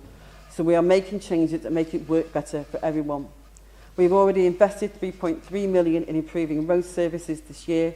This delivers more than 57,500 square metres of resurfacing, and we have a further £3.5 million programme to start. The other main services that people always mention are waste collection and street cleansing. Creating Emberco has helped us develop more focused and innovative approaches to keeping our streets clean, improve recycling rates, and invest in ways to reduce our negative impact on the environment. Last year, we had the second highest recycling rate in Lancashire. This year, we are delivering on the national requirement for weekly collection of food waste and introducing improved recycling facilities for residents, including piloting new approaches for our most densely populated areas where there isn't room for wheeled bins. We all want to do the most we can to help in the battle against climate change, but we need to make it as easy as possible for our residents to do the right thing, and we are investing to deliver that. One of the things that makes Blackpool Blackpool is our promenade, but it isn't just a place for a nice walk, an ice cream and a suntan. Our seafront protects against bad weather and rising sea levels. We've invested many millions over years to make sure our sea defences are strong. In our capital programme, you will see a further investment across our coastline of over 150 million, from Anchors Home to Stargate, protecting over 12,500 homes and 3,000 businesses, and making sure our coastline is accessible to all. For the first time, we will see rock groins form part of our sea defences. This is to make sure that our golden stands stay here and don't make the journey up the coast. These new features will help use the natural coast defence of the sands stay in place, and we are also exploring ways to make the groins part of new attractions and light shows too. Just as with our headlands and comedy carpet, not just infrastructure, showbiz infrastructure. We want to make Blackpool a place that our young people aspire to be a part of and make their future in. Anyone I meet that hasn't been to Blackpool Town Centre in a few years really struggles to believe the transformation. The best holiday inn in the country, a new tram terminus, a DWP hub for 3,000 workers, all delivered, triggered by the catalytic developments of Bickerstaff House and Sainsbury's. Now the MOD building well on the way, bringing another 1,000 workers to the centre and over 300 more to the first floor of Bickerstaff from NHS pensions. A real public sector hub as promised. The Multiversity will start on site this year, bringing 3,000 students to the centre, a vibrant mix that any city will be proud of. The Enterprise Zone has already delivered 2,700 jobs, but the improved infrastructure with the new access road and the transatlantic cable will bring more business to Blackpool and will help foster Silicon Sands. We will help deliver another 1,000 jobs over the next 3 years, with the potential of Silicon Sands to deliver a further 14,000 jobs in the long term. Transformational for Blackpool and the lives of our children. Blackpool Central is another development that can transform, in this case the visitor economy. By clearing the site of the 1960s monstrosities, court and police buildings, we are now marketing the site, looking for developers who can offer something new and exciting for our visitors that will draw more people to support our economy and our businesses. One of the things that locals and visitors are rightly proud of in Blackpool is our heritage. Since the Tower and the Winter Gardens were acquired, we have invested £100 million. We have been investing in the infrastructure like steel and roofs, and in the front of house like in the magnificent Tower Ballroom. We have also added our generation's contribution to the Winter Gardens with a new conference centre. There is always more to do when you have Victorian assets of the scale we do, but we place a high priority on them. While it is wonderful to see the glorious past in Showtown, we also want to enjoy these assets in all their glory as we can with the ballrooms, theatres and circus. We will be investing in making sure more of our historic trams are out on the promenade for our residents and visitors to enjoy. Our cultural offer continues to expand, reaching all sections of the population locally and nationally. Showtown has won many awards over this last year, and the range of quality entertainment being offered at the Opera House and the Grand Theatre continues to impress. We've extended the illuminations to the Christmas holidays, and Lightpool, our festival of light, goes from strength to strength. This year, on top of many contemporary exhibitions, we will see one of Monet's most celebrated pictures grace the walls of the Grundy Art Gallery. The Grundy isn't just about visiting art and artists. They work with many community organisations and schools to help foster the artists of tomorrow. One of the most impressive things I've seen this year is the partnership with our Langdale Day service, where an initial small art group for service users has led not just to these new artists exhibiting in the Grundy, but as far afield as London and New York. Disability is no barrier where talent is encouraged and allowed to flourish. Libraries in many parts of the country suffered during Conservative rule, but we kept all hours open and have invested in them to make them real community hubs. Last year, 385,000 people came through the doors and we issued over 189,000 physical and digital items. Our library service goes well beyond books, delivering a huge number of events and activities such as early years, music, wellbeing sessions, park activities. In total, there were over 2,100 events with nearly 30,000 attendees. I've already mentioned the fragile state of the national economy, so it is vital that we invest in supporting our local businesses, whether that is as new startups or helping them grow. We had 2 new business academies to provide support, and in the last year we've worked with 115 startups and pre-starts. We also supported 72 growth businesses. Through our Net Zero Academy, we have supported over 300 low-carbon investments, with many in the hospitality sector. Not only is this saving businesses money, but we estimate that 40 tonnes of carbon will be saved too. We have also expanded our business centre capacity. We have recently seen the completion and opening of the Robinson, formerly Stanley buildings. Not only is this breathing new life into one of our historic buildings, Civic Trust award-winning building, but we are providing 44 new contemporary offices plus co-working space and meeting rooms. 18 new shop fronts have also been installed. This development adds to our existing offer at the Enterprise Centre and 81 Central. While additional funding from the government is welcome, it does not yet deliver the necessary injection of resources needed to undo 15 years of Conservative damage. We will supplement their investment with a prudent plan to use non-operational asset disposals to fund vital investment in key services. This is not selling of the family silver, but utilising our assets to the long-term benefit of our town and our people. Under this Labour administration, we have not stood still. We have pursued regeneration with determination. We have invested in our town, our heritage, our housing and our future. We have brought forward major redevelopment projects, improved public spaces, supported local businesses and worked to create jobs and opportunity. We have seen new confidence in our town. We have seen long-awaited investment become reality. This is testimony to the vision of this council. We have been persistent and determined. We have built partnerships across the country with governments of any political persuasion, with the business community, with the rest of the public sector, with the third sector, never losing sight of our goal to make Blackpool a place that our children can flourish in. But regeneration alone does not solve every problem. We know too many residents still struggle with poverty, inequality and poor health. We know that deprivation, housing quality and life chances remain defining challenges. We know that demand for council services reflects real hardship in people's lives. This budget, therefore, is not just a financial document. It is a statement of principles and priorities. It protects our most vulnerable. It continues investment in regeneration and growth. It supports our ambitions for cleaner streets, safer communities and stronger neighbourhoods. We have taken measured, responsible risks when they're in the long-term interest of our town. We will not gamble with public finances, but neither will we be paralysed by caution. Our ambition for Blackpool is unapologetically bold.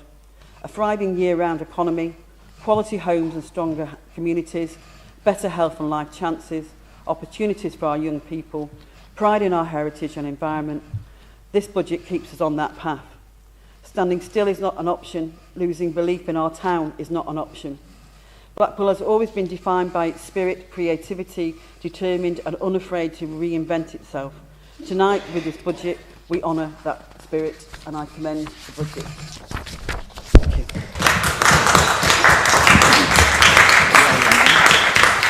Thank you, Councillor Williams. Councillor Brooks to second the motion. Formally second, Madam Mayor, and reserve the right to speak later in debate. Thank you, Councillor.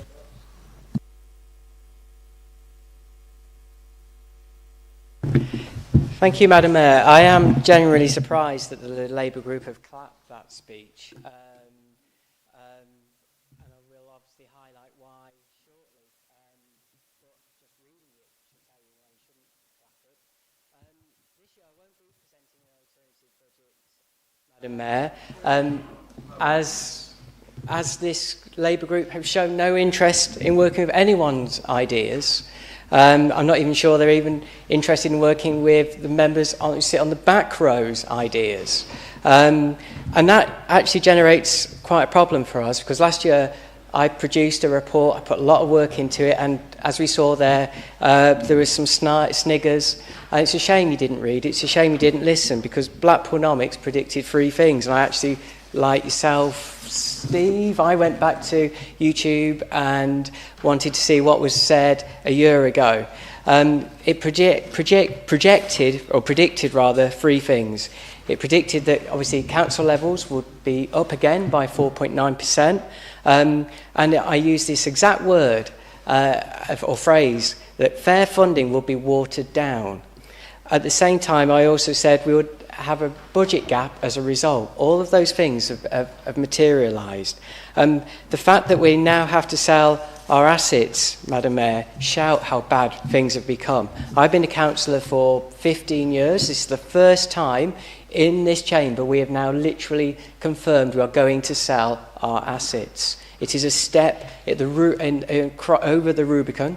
It is different, materially different, and that's why I'm surprised you've clapped. This is not a moment for us to be applauding anything. It is a time of great concern, and that needs to be reflected in our discussions tonight. So instead of fair Blackpoolnomics that I produced, which worked out those numbers, we're now at the inevitable point of what I will call fairy tale nomics, which is a dystopian nightmare for the people of this town. Our leadership, though, will tell us they are bold, and people can't believe what our town centre looks like. I know they certainly can't believe what Bond Street looks like or what Living Road looks like, and other parts of the town that are slowly dying and have been ignored by this council, with no levelling up bids over the years when capital funding was available, and now we know it isn't. And so where we are, Madam Mayor, is we're on a financial cliff edge. As I say, residents are going to pay the price. This is our last chance to get it right, and there was something that was missing in the leader's speech that I was hoping would be there. And I'm going to draw on that shortly. But no wonder, though, in Councillor Brooks's last speech at the full council we just had in January, he confirmed to us that this council's chief accountant was not willing to stand as the interim Section 151 officer. That's how bad this is. That's why we shouldn't be clapping.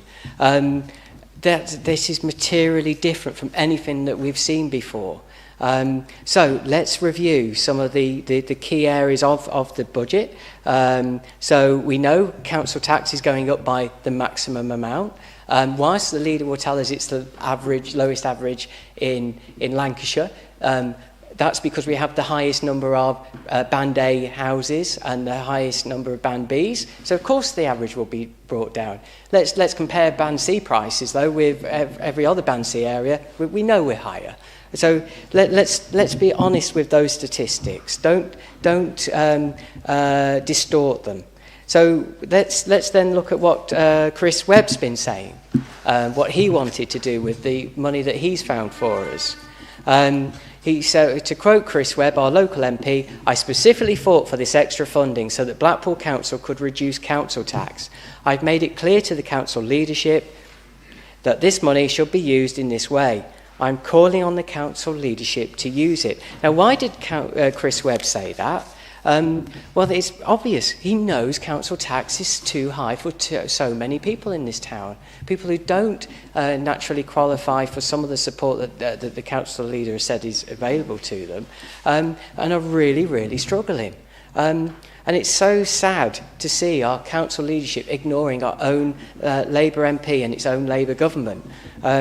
So let's have a look at the numbers. And this is where I start to get concerned even more. So nearly all of our services were overspent. Children's services hit 7 again on average. The team there have produced a bar chart in that report for us to clearly see. There's a budget gap of 12.5 million. Earmark reserves are down to 18 million. Last time that happened was about 2008, 2009. Totally different place for local government, as we are all aware. There's a lot more investment in it than there is now. 18 million also is a figure that is on our earmark reserve, so some of those things won't be able to go into children's and adults this time. They will be committed to other projects. As we said before, we're now relying on a company that didn't exist 12 months ago to generate 1.5 million for us.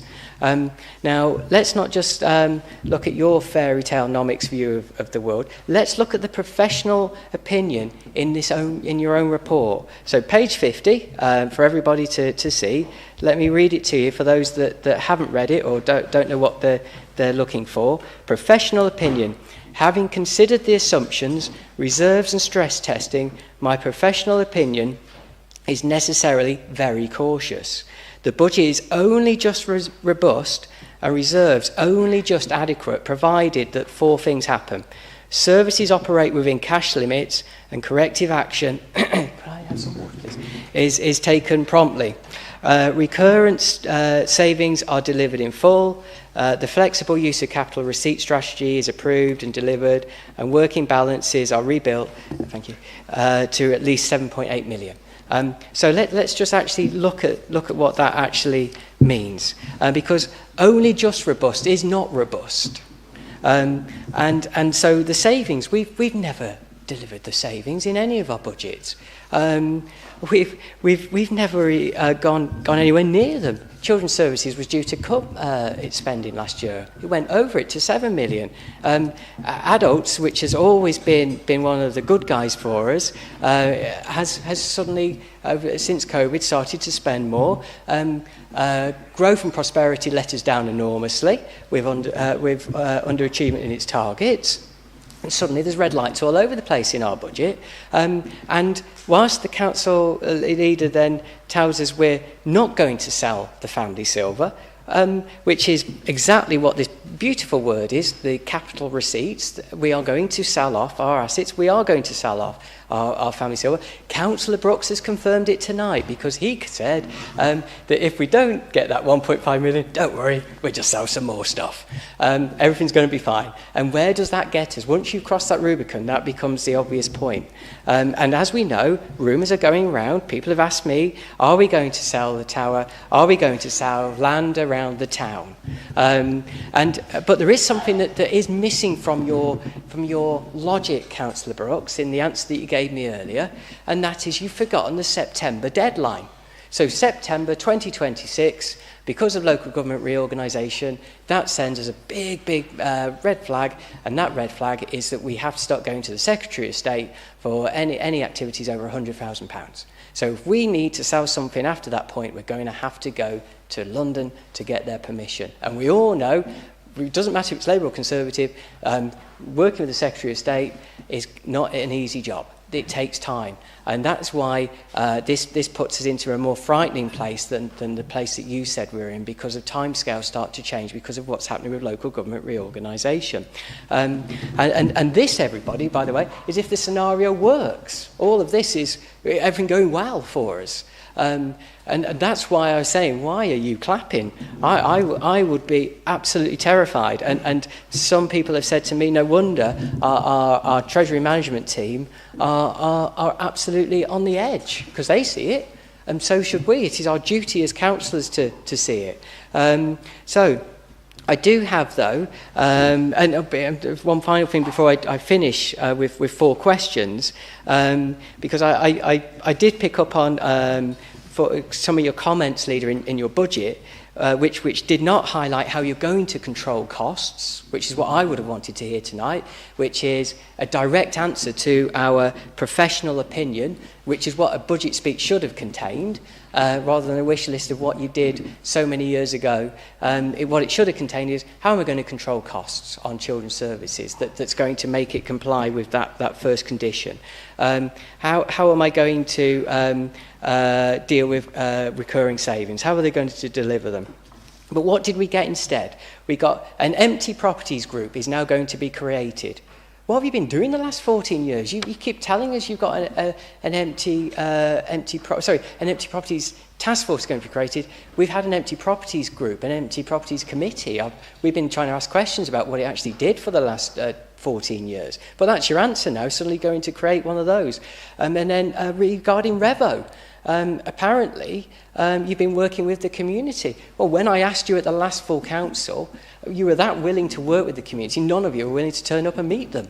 There's a great example of just how on top you are of things. But hey, congratulations. I'm sure you're going to deliver this budget. So rather than present the alternative, because you don't listen, you're not interested, I've got 4 questions for you, Leader, that I'm really keen that you ask able to answer. And if you can't answer them tonight, this isn't a gotcha thing. We're not, I would like a written response because some of them are fairly technical. So I'd appreciate a written answer if you can't answer them tonight. So these are the 4 questions that I have for you.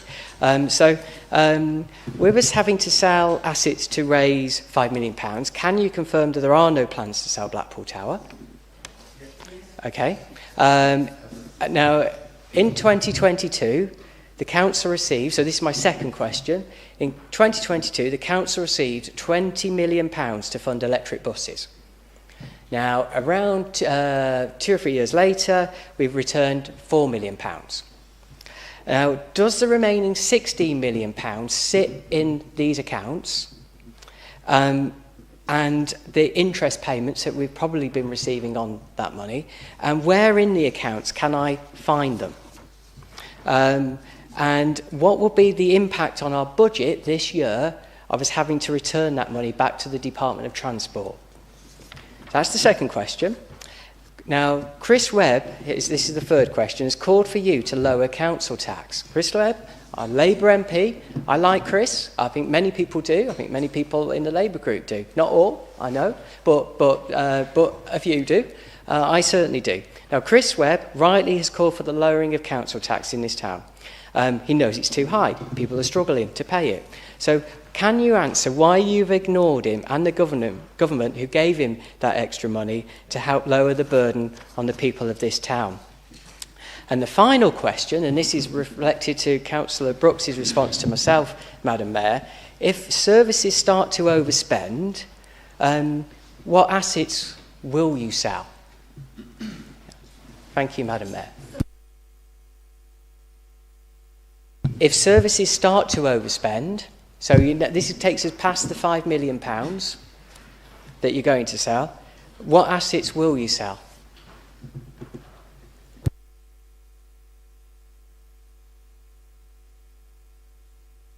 Thank you, Councillor Kelly. Councillor O'Neill.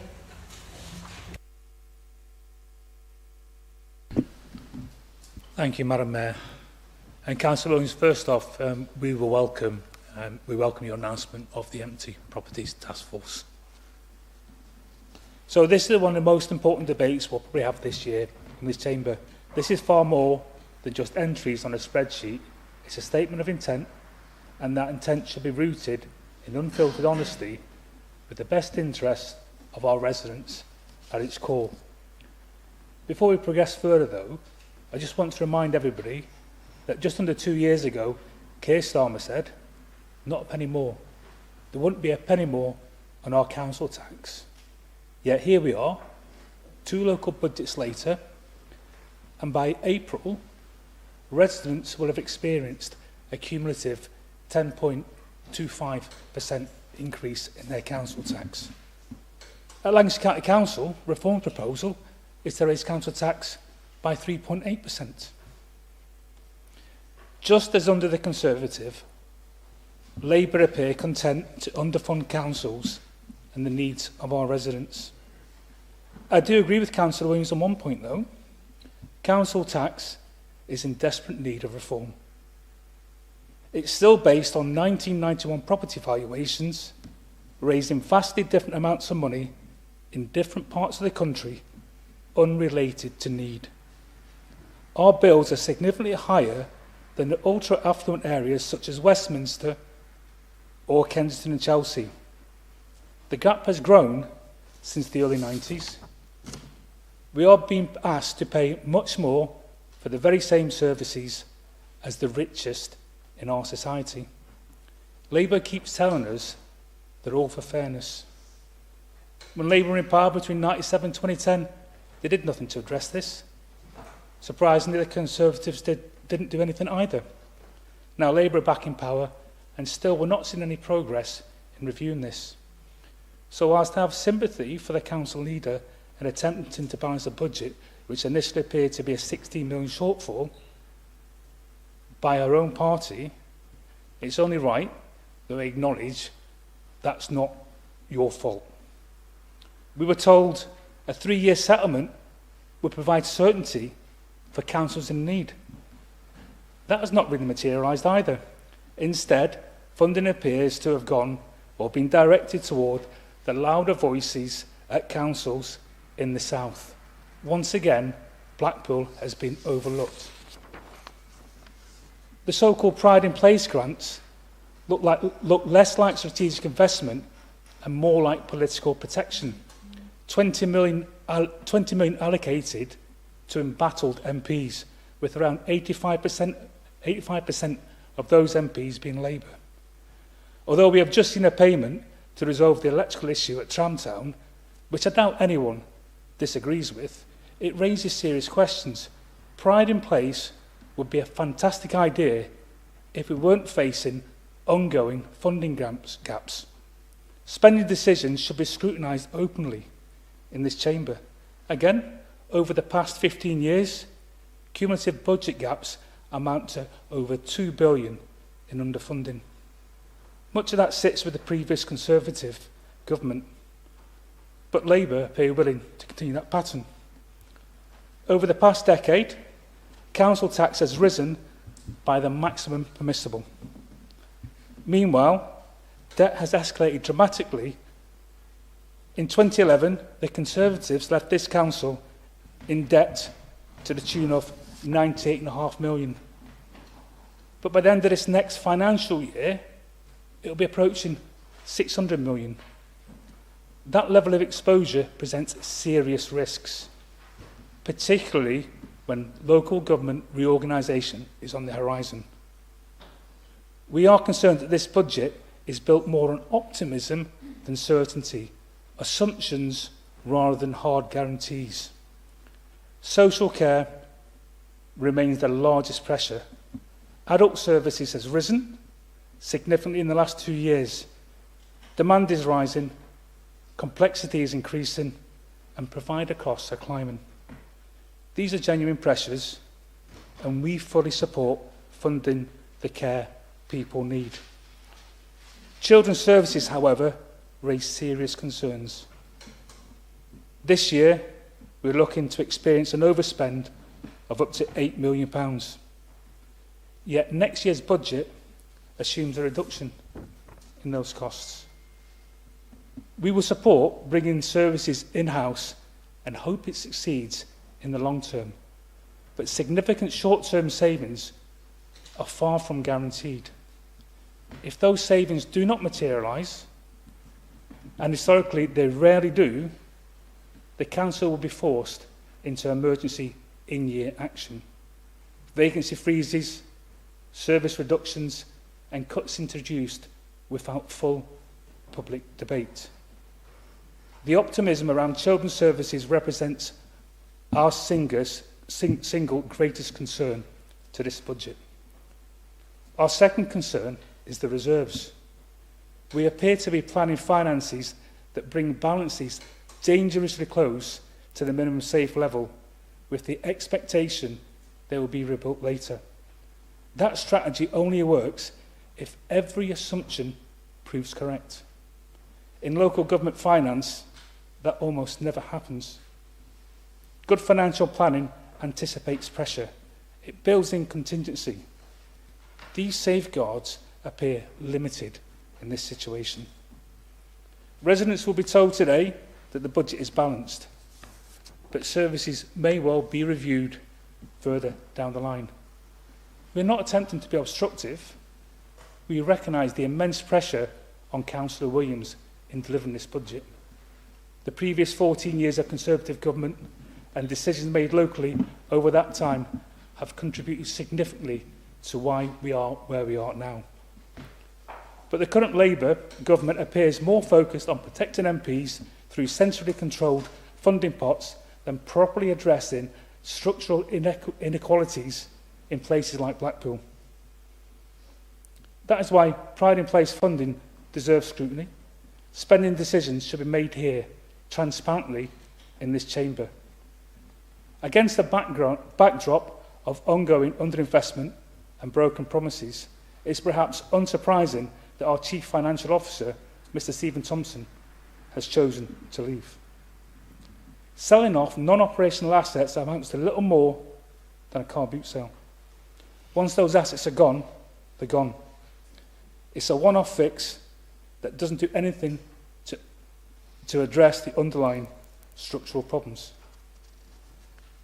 And let us consider the reality of what our town is facing. We have the lowest life expectancy in the country. Homelessness is roughly double the national average. We contain many of the most deprived areas in England. Crime levels remain high.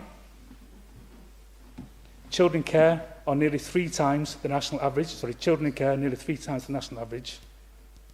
And economic inactivity is significantly above the average. If ever there was a case for meaningful, sustained, additional funding, it is here. It's in Blackpool. Yet nationally, we continue to be overlooked.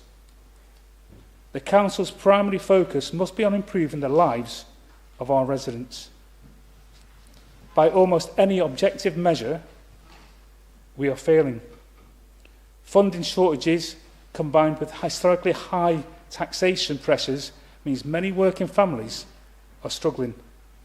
Some flagship policies risk adding further inflationary pressure to the private rented sector. Around 1/3 of our residents live in private rented accommodation, likely amongst the highest proportion in the whole of the northwest of England. Last year, private rents rose in this town at nearly double the rate of inflation. I warned previously that selective licensing could contribute to increased rental costs. Whilst there are undoubtedly some bad landlords who must be tackled, applying blanket policies risks becoming a sledgehammer to crack a nut. This cost does not fall purely on the landlords. It quite literally, the cost is being paid by the tenants. It is nothing more than collective punishment, squeezing the many for the dereliction of a few. This political dogma, which seeks to demonise landlords, must end, and we must acknowledge they are part of the solution, not the problem. This collective punishment would be bad enough if it were in isolation, but it isn't. In the midst of a housing crisis, demand is further driven in the nexus of the housing stock squeeze, such as what we intend to see with the Revo redevelopment, and displaced residents and a net loss of 270 homes. The Talbot Gateway development isn't creating long-term jobs in Blackpool. Workers and students will be coming to Blackpool. This amps demand at a time where supply is reduced. Less supply, more demand drives up rental prices, and this bleeds through to the rest of the town. In closing, this budget may technically be balanced, but it carries significant risk. It relies upon optimism, tight reserves, and assumptions about savings that we are far from certain will be delivered. Our residents deserve transparency, realism, and above all, government, both local and national, willing to match rhetoric with meaningful financial support. That is the standard by which this budget must be judged, and the reason we can't support it. Thank you. Thank you, Councillor O'Neill. Councillor Sloman. Thank you, Mayor. I'm not here to make any political speeches. I'm finding myself between a rock and a hard place, to be quite honest. No notes. I'm speaking on the hoof and I'm speaking from the heart. There are a couple of things that I cannot allow to go unsaid in this chamber this evening. First of all, I'm here at the good grace of the people of Norbreck. They refer to themselves, and I quite agree, as a squeezed middle, paying more and more for less and less. And whilst I do acknowledge there's some absolutely laudable work that goes on in this town in terms of supporting the most vulnerable residents, we still have to acknowledge that there are a section of people who are possibly on the precipice of struggling themselves, being asked to pay more for getting less. Now, the disappointment in this room from yourselves is palpable. You were promised so much by government, and I know that we have been sold down the river in terms of the funding formulas. I did make reference to Keir Starmer and leading us into the promised land, and I'm just leaving here probably tonight with a heavy heart, thinking we're going to have to wait for the turquoise Messiah to deliver us to the promised land. Thank you. Councillor Mark Smith. Thank you, Madam Mayor. I didn't have any real speeches ahead of this, but listening to what's been happening tonight, I thought I'd have to say a few words. First of all, I've been elected here almost 16 years in the Chamber. And when I was listening to Councillor Williams of the list of achievements we've achieved over that period of time, and there's one that comes to my mind as proud. Proud of what we've done to support the town and the residents of the town. Employment, jobs, education and homes. And that's the fundamental part of the budget, is to support the residents of Blackpool and delivering services for Blackpool that benefits Blackpool and the residents of Blackpool, and everybody in Blackpool, from the north to south, everywhere across the town. One of the key things that stood out in there was the living wage and supporting the living wage. Well, it's my motion when I first got elected to council to bring in the living wage for the staff of the council and our companies. And I can remember, I can visualise as clear as day on that day when I did that motion, Councillor Galley stood up and said, it wasn't worth it, we shouldn't be doing it, it'd be better throw the money outside the window out on the streets. So I see the principle that he's not in favour of the living wage and never in favour of supporting people in Blackpool with a good wage and a good income. Also, the compound effect of budget cuts, majority under the Conservative government, now affects Blackpool by almost £2.3 billion. That's over, in total, that's £240 million taken out of the core spending power of Blackpool Council. Blackpool Council's core spending is around about just under 500 million. The cost of inflation in that period of time is 50%. That equates to a third of what we could do. So we're doing a third less. We're doing a third more, with a third less money. That equals, as I suppose, that's probably around the third the staff that we've lost in that period of time. So the staff now are doing more for less money, achieving good results and good outcomes and delivering as well. I mean, 2.3 billion would, when I found out, would replace every single road in Blackpool. We wouldn't have a pothole. Every road would be to high standard. But unfortunately, we're not going to be given a cheque by Central Government by 2.3 billion tomorrow. So I just wanted to give you as a reference. When I found out we had another shortfall gap to fill, I'm the representative for Blackpool on the Local Government Pension Committee. And support with our finance officer, Steve Thompson, over there, I put a motion in to the Pension Committee because they want to, every 3 years, we go through evaluation review on how much employees' contribution would be. So I put a motion to the Pension Committee and said, well, the Pension Fund Committee is 134% funded. Over that period of time, that funding was low in the early days, but with the council... Councillor Smith, I'm sorry, your time's up. I am sorry, but I don't make the rules. I've got 1 minute, sir. Can I just finish off my speech? We've got 3 more after you, so I am sorry. I'm saying I brought £2 million to the council for the next 3 years. Thank you, Councillor Smith. Walsh. Thank you, Madam Mayor. Just a point of clarification, if I may. I don't know if Councillor Williams has lifted part of her speech from last year when she talked about the Empty Properties Group, and it's something that Councillor Galley's actually taken a little bit of my question. But as far as I'm concerned, over the years, since a certain council officer who was in charge of enforcement, the Empty Properties Group was set up years ago. You just said that you're just about to set it up. So my question is, when was the Empty Properties Group set up? And most importantly, or more important than all, how many properties have been brought back into use since that time? Now, in relationship to Blackpool South, I've mentioned this before in the budget. Blackpool Council seem to like new. Everything that's new and what they're doing, the regeneration, whether it's the DWP or the Ministry of Defence, But what about the rest of the town? Blackpool South has not had anything built since 1986. 40 years ago, the Sandcastle opened. What has the council done to regenerate Blackpool South within that time period? Now, yes, the Conservatives were in charge from 2007 to 11, so there's a little bit of a wiggle room there if you want to get out there. But for 20 years, what have you done with any meaningful results that has delivered any change for Bond Street, Lytham Road, Central Drive, etc.?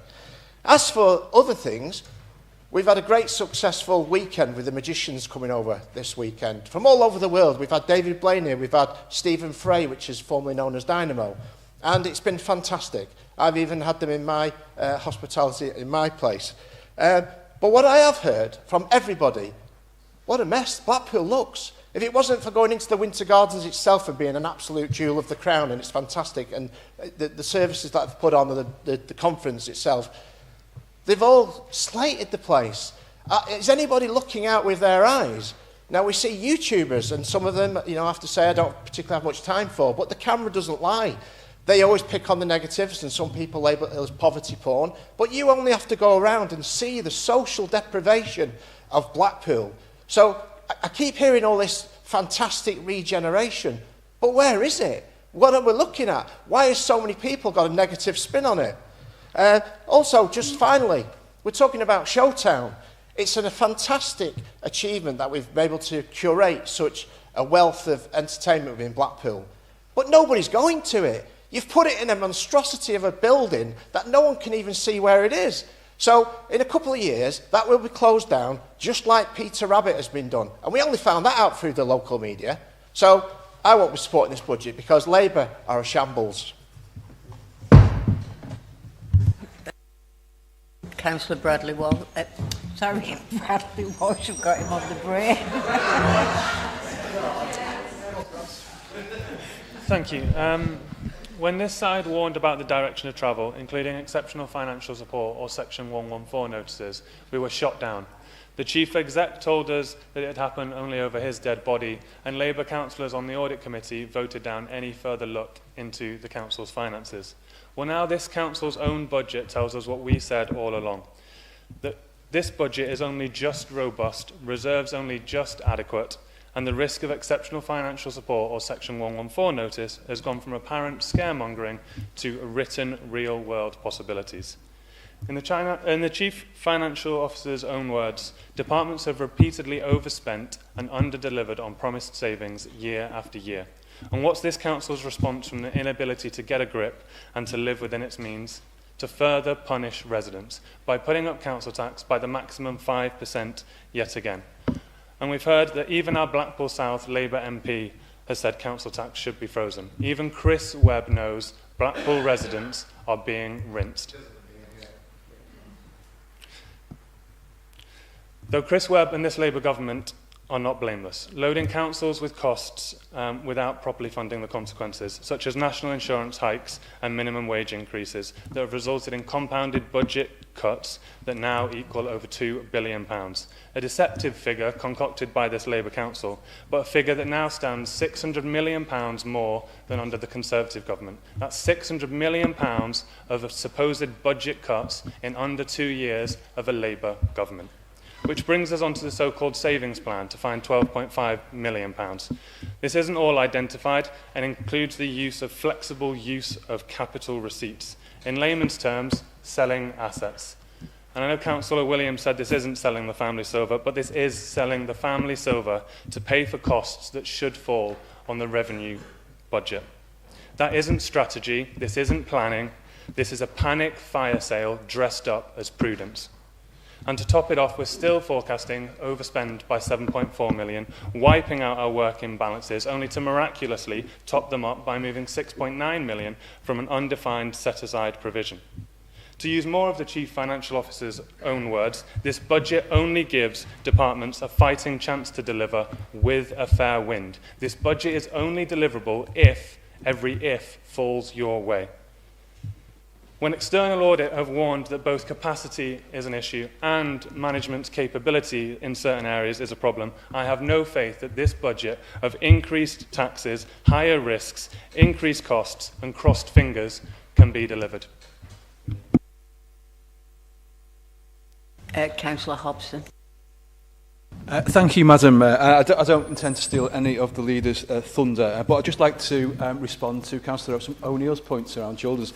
And could I first of all thank Councillor O'Neill? I think the points you raised are entirely legitimate. And I'd also like to thank him for the kind of constructive way in which he made those points. So thank you very much, and they were absolutely valid. Just to quickly answer like one bit of what you asked around. Yeah, budget of children's services is really tough. And I have been, I've been in the council chamber a few years now, and we have overspent.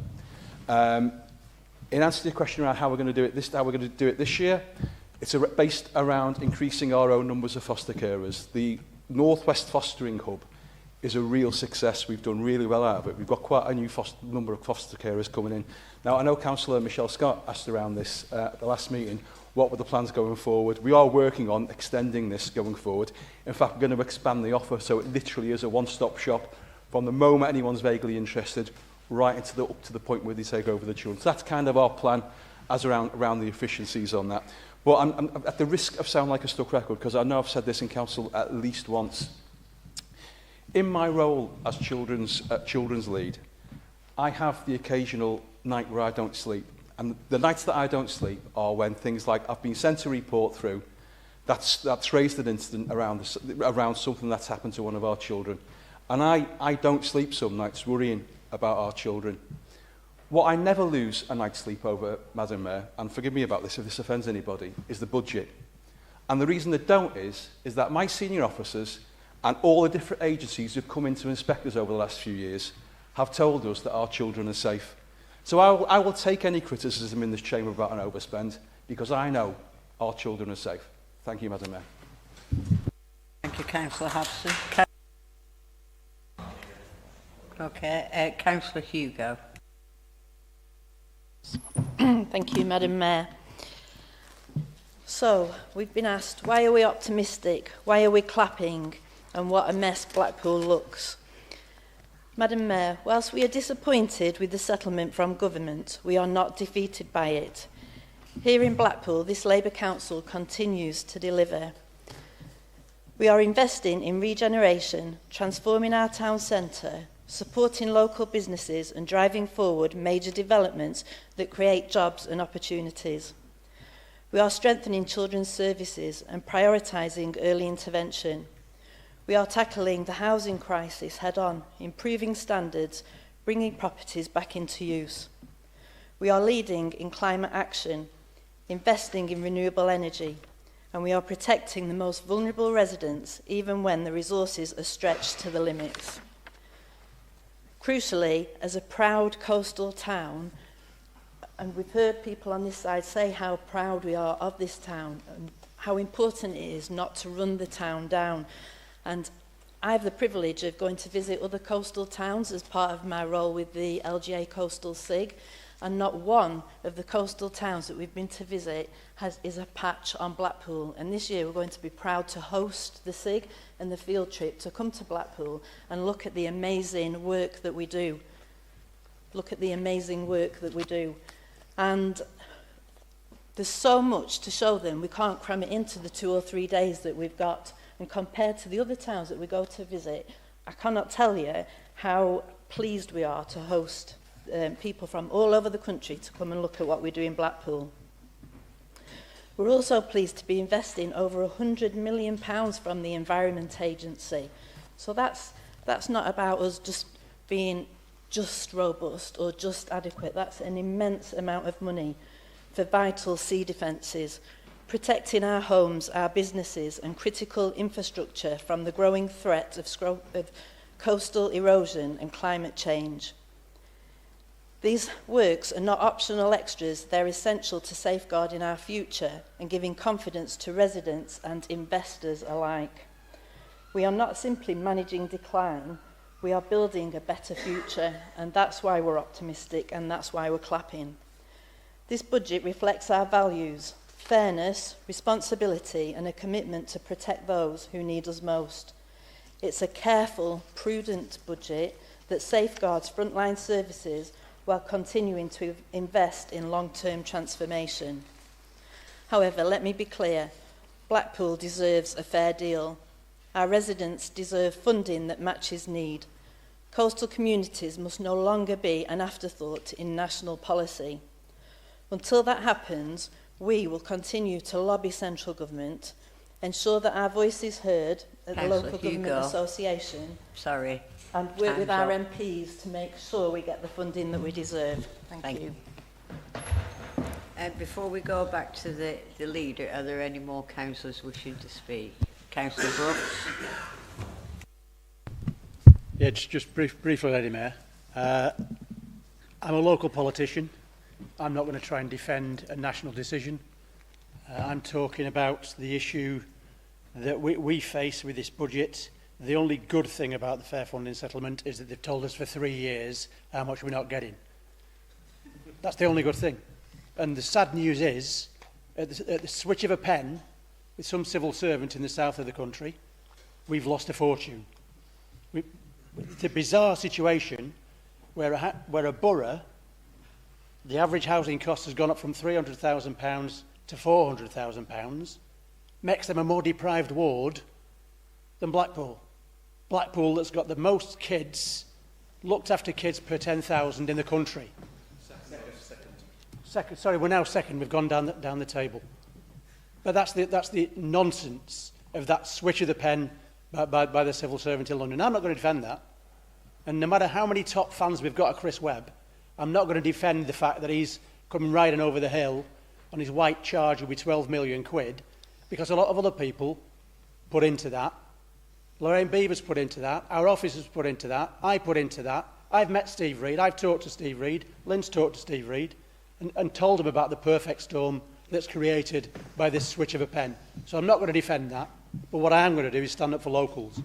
We're presenting a budget that looks after local people, that doesn't cut services, doesn't make redundancies, looks at the living wage, and looks at our people. We know what it's like in Blackpool. That's why we're arguing, and we're still arguing, with national politicians to fix this absolute disgrace of a settlement, if I'm honest. Some civil servant who's never been to Blackpool has made. And it's all on a spreadsheet formula.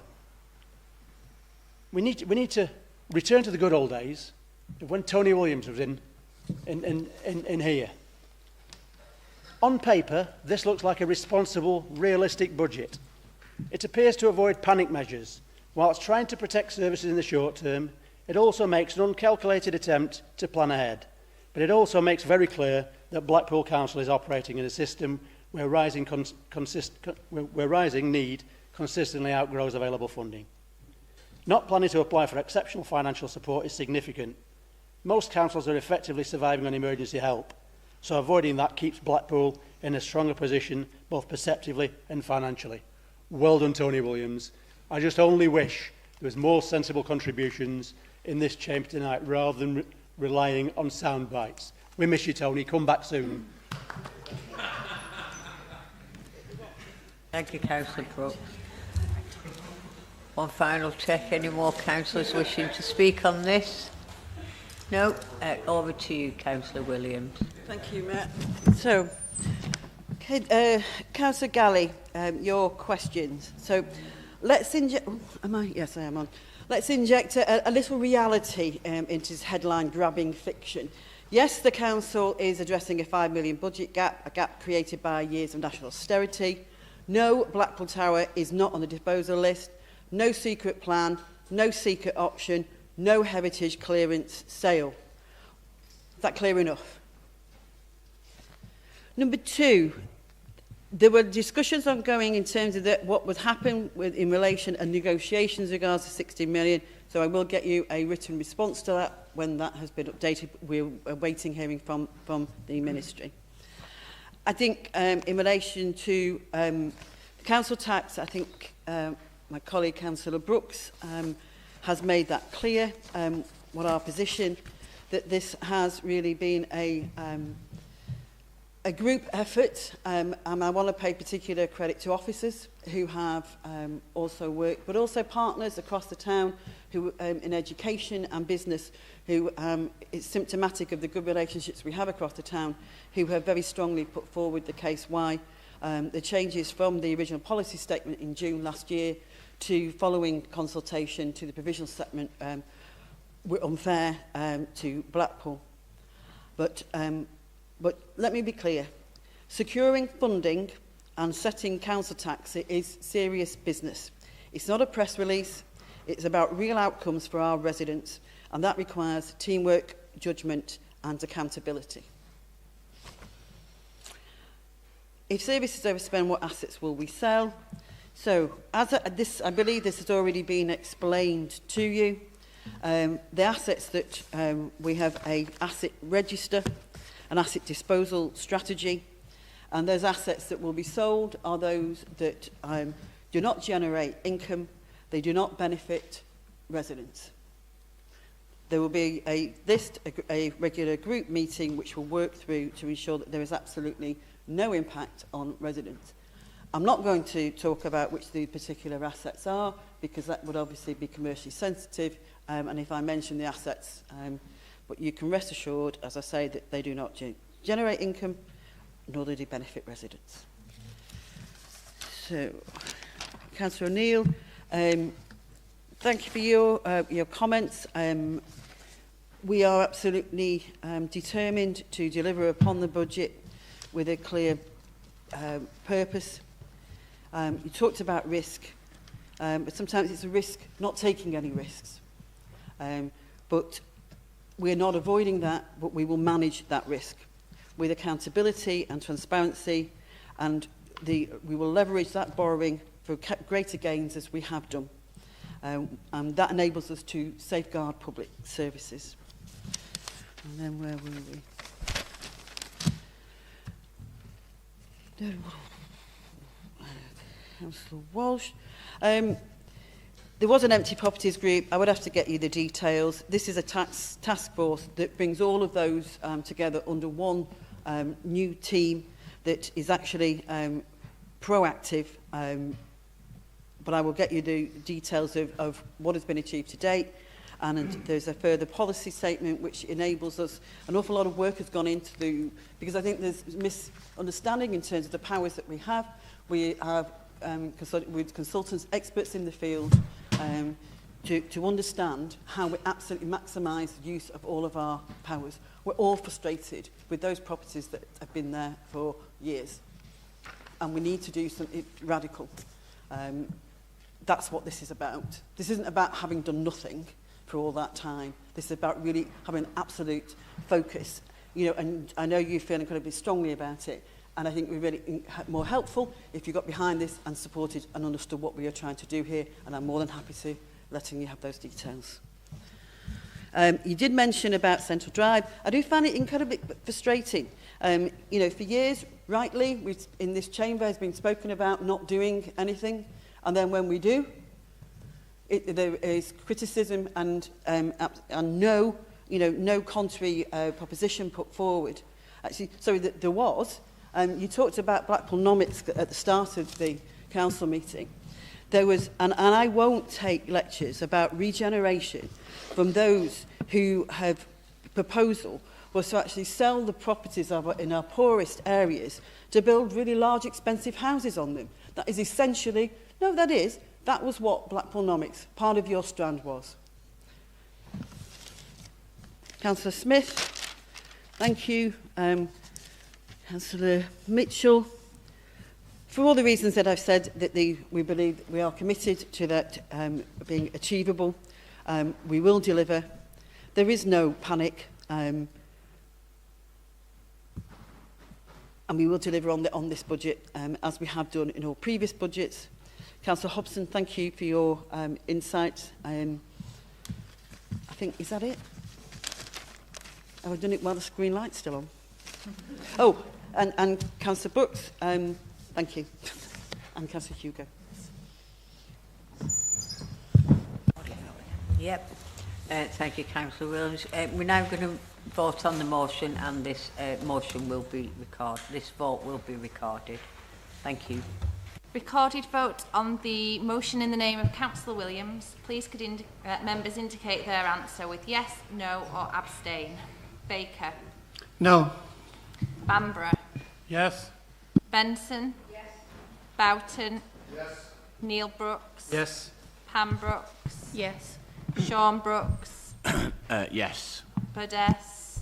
Yes. Campbell. Yes. Cartmel. Yes. Cooper. No. Ellison. No. Farrell. Yes. Fenlon. Yes. Flanagan. Yes. Galley. No. Hobson. Yes. Hoyle. Yes. Hugo. Yes. Humphreys. Yes. Hunter. Yes. Jackson. Yes. Marshall. Yes. McKevitt. Yes. Bradley Mitchell. No. Carl Mitchell. No. Diane Mitchell. No. Morgan. No. O'Neill. No. Roberts. No. Rowe. Yes. Danny Scott. No. Michelle Scott. No. Sloman. No. Smith. Yes. Thomas. Yes. Walsh. No. Williams. Yes. Wilshaw. No. Madam Mayor. Yes.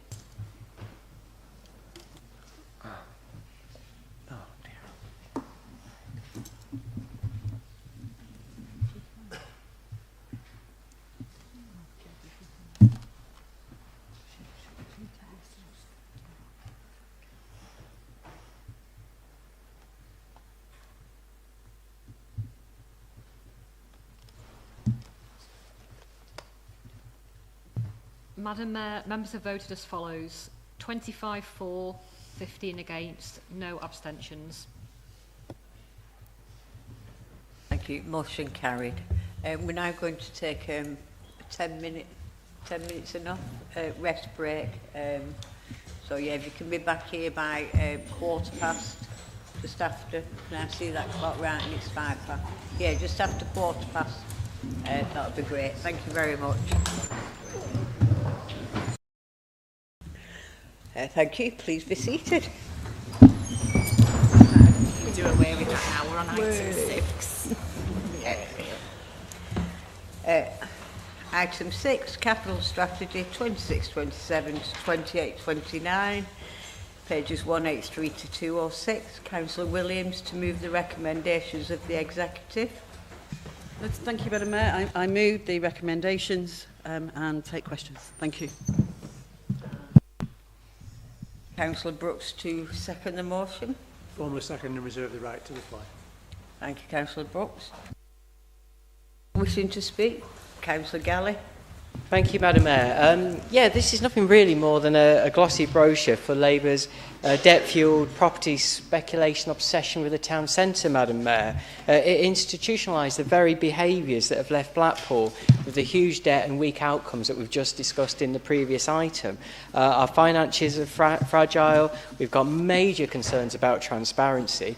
I've asked Councillor Smith several times now around questions around the loan to Cool Silk, questions on Holiday Inn not paying any rent, and the answers are skipped over. We're constantly, and not just Conservative members, Labour members as well, in their own group, when they're allowed to ask questions around detail, that it's always commercially sensitive. We've had references to that already tonight. Those questions are never answered. What is working? What isn't working? How do we know? It's not reflected in this report. So I would challenge the leadership to prove me wrong. On page 201, we have a chart which tells us how much we've lent to different organisations. The challenge I'm going to set is, are they brave enough, if we are here in this position, fortunately to be here this time next year, when we haven't had a financial crash that is predicted, that we actually list in that chart how much of those loans is being repaid and which organisations are paying them off. Thank you, Madam Mayor. Any other councillors wishing to speak? No. Councillor Williams, right to reply.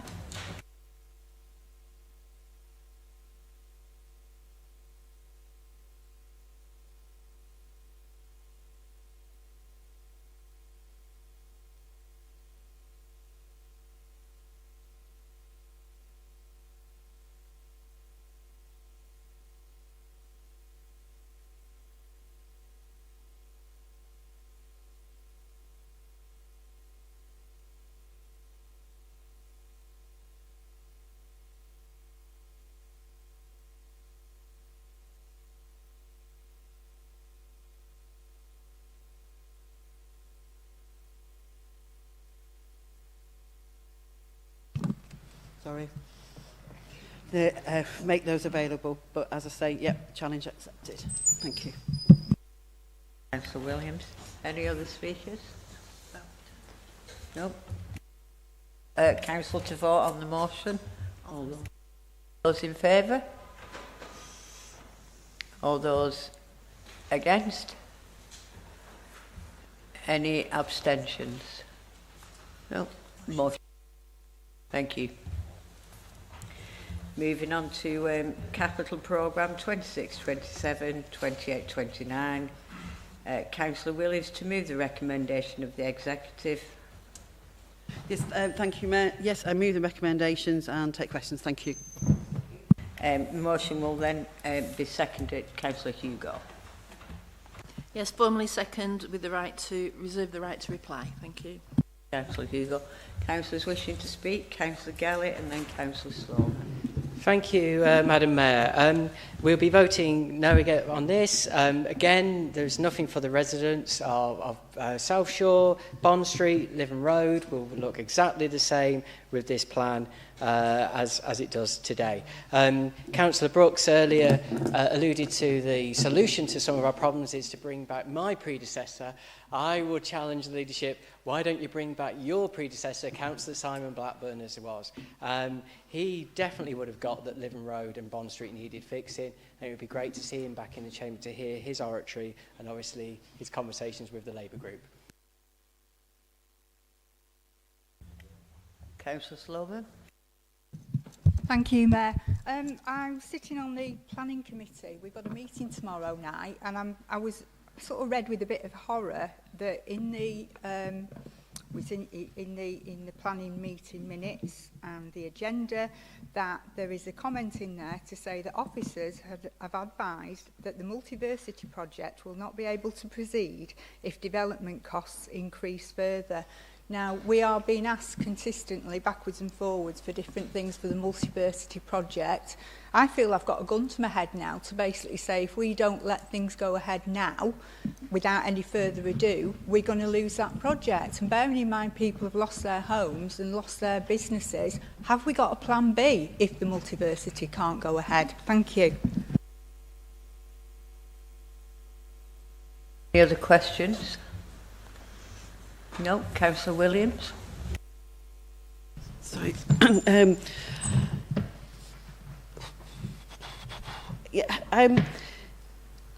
I absolutely understand, and we've accepted, we talked tonight, that there has been a lack of funding in Bond Street and Lytham Road. And we will utilise the funding that becomes available. There is an intention to use the pride of place, the impact fund, certainly, to what we can do and support those residents and businesses in that area. But it is not the only area in the town that requires our support and regeneration. Other areas will require so. And as again, I will point that the 90 million, the housing regeneration in Revo and all that new housing in Foxhall, together with the other investment that has taken place in the south of the town. So I'm not quite sure that the point that is being made in terms of that we shouldn't therefore look to support other areas of the town that we do. And we have utilised those funds, as I've set out in my council speech, as to how we support residents and support those activities. And we will continue to do so, and we will deliver on in the budget, which is, as I've said again clearly, is about that ambition and the delivery for the people of this town. Thank you. Oh, Councillor Stoneman, the Multiversity. So I'm slightly in some difficulties here because I don't want to, it's going to planning, so I don't feel I can give you my opinion of this. But I am sure that you will consider the reports from officers and, and make the decision. And certainly when I was chair, there was a very robust approach taken in terms of the decisions that came before you, and I am sure that this will be the same, and a good and frank discussion can take place. But I really feel because of that impending decision, I can't say any more than that. Thank you. Thank you, Councillor Williams. We're going to take a vote on the motion. All those in favour? All those against? Any abstentions? That vote's carried. Thank you. Moving on, item number 8, Treasury Management Strategy 2026-27. Councillor Williams to move the recommendation of the Executive. Happy to move the recommendation and can take questions. Councillor Williams. Motion will need to be seconded. Councillor Hugo. Happy to second. Thank you, Madam Mayor. Thank you. Any councillors wish to speak on this? Councillor Galley. Thank you, Madam Mayor. We'll be voting no on this. Yet again, it is overly optimistic. Last year, the Treasury Management Strategy would have been telling us we're going to get a great fair funding deal. I spoke this very point last year and said it would be watered down, which is exactly as Councillor Brooks said, is a national disgrace. So this Treasury Management Strategy assumes an awful lot of optimism in it.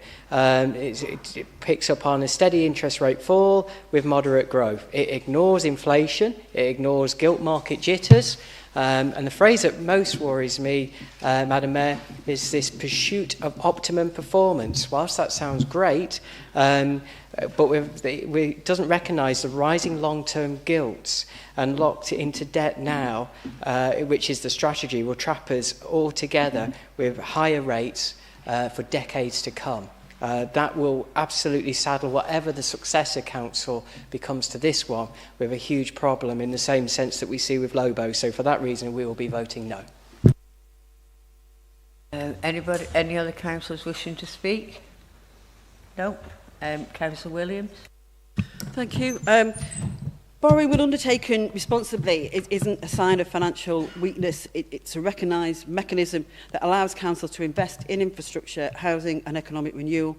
Our approach is grounded in affordability, sustainability and compliance with the Prudential Code. Every borrowing decision is assessed against its impact on revenue budgets and long-term financial resilience. We have measured and managed risks. We have taken into account long-term benefits for the borough. We have protected core services and we will provide accountability and oversight, which is ongoing through scrutiny, audit processes and regular financial monitoring, which provides that transparency and challenge. Thank you. Thank you, Councillor Williams. Now going to take a vote on the motion. Can I ask all those in favour? All those against? Any abstentions? No, motion carried. Thank you.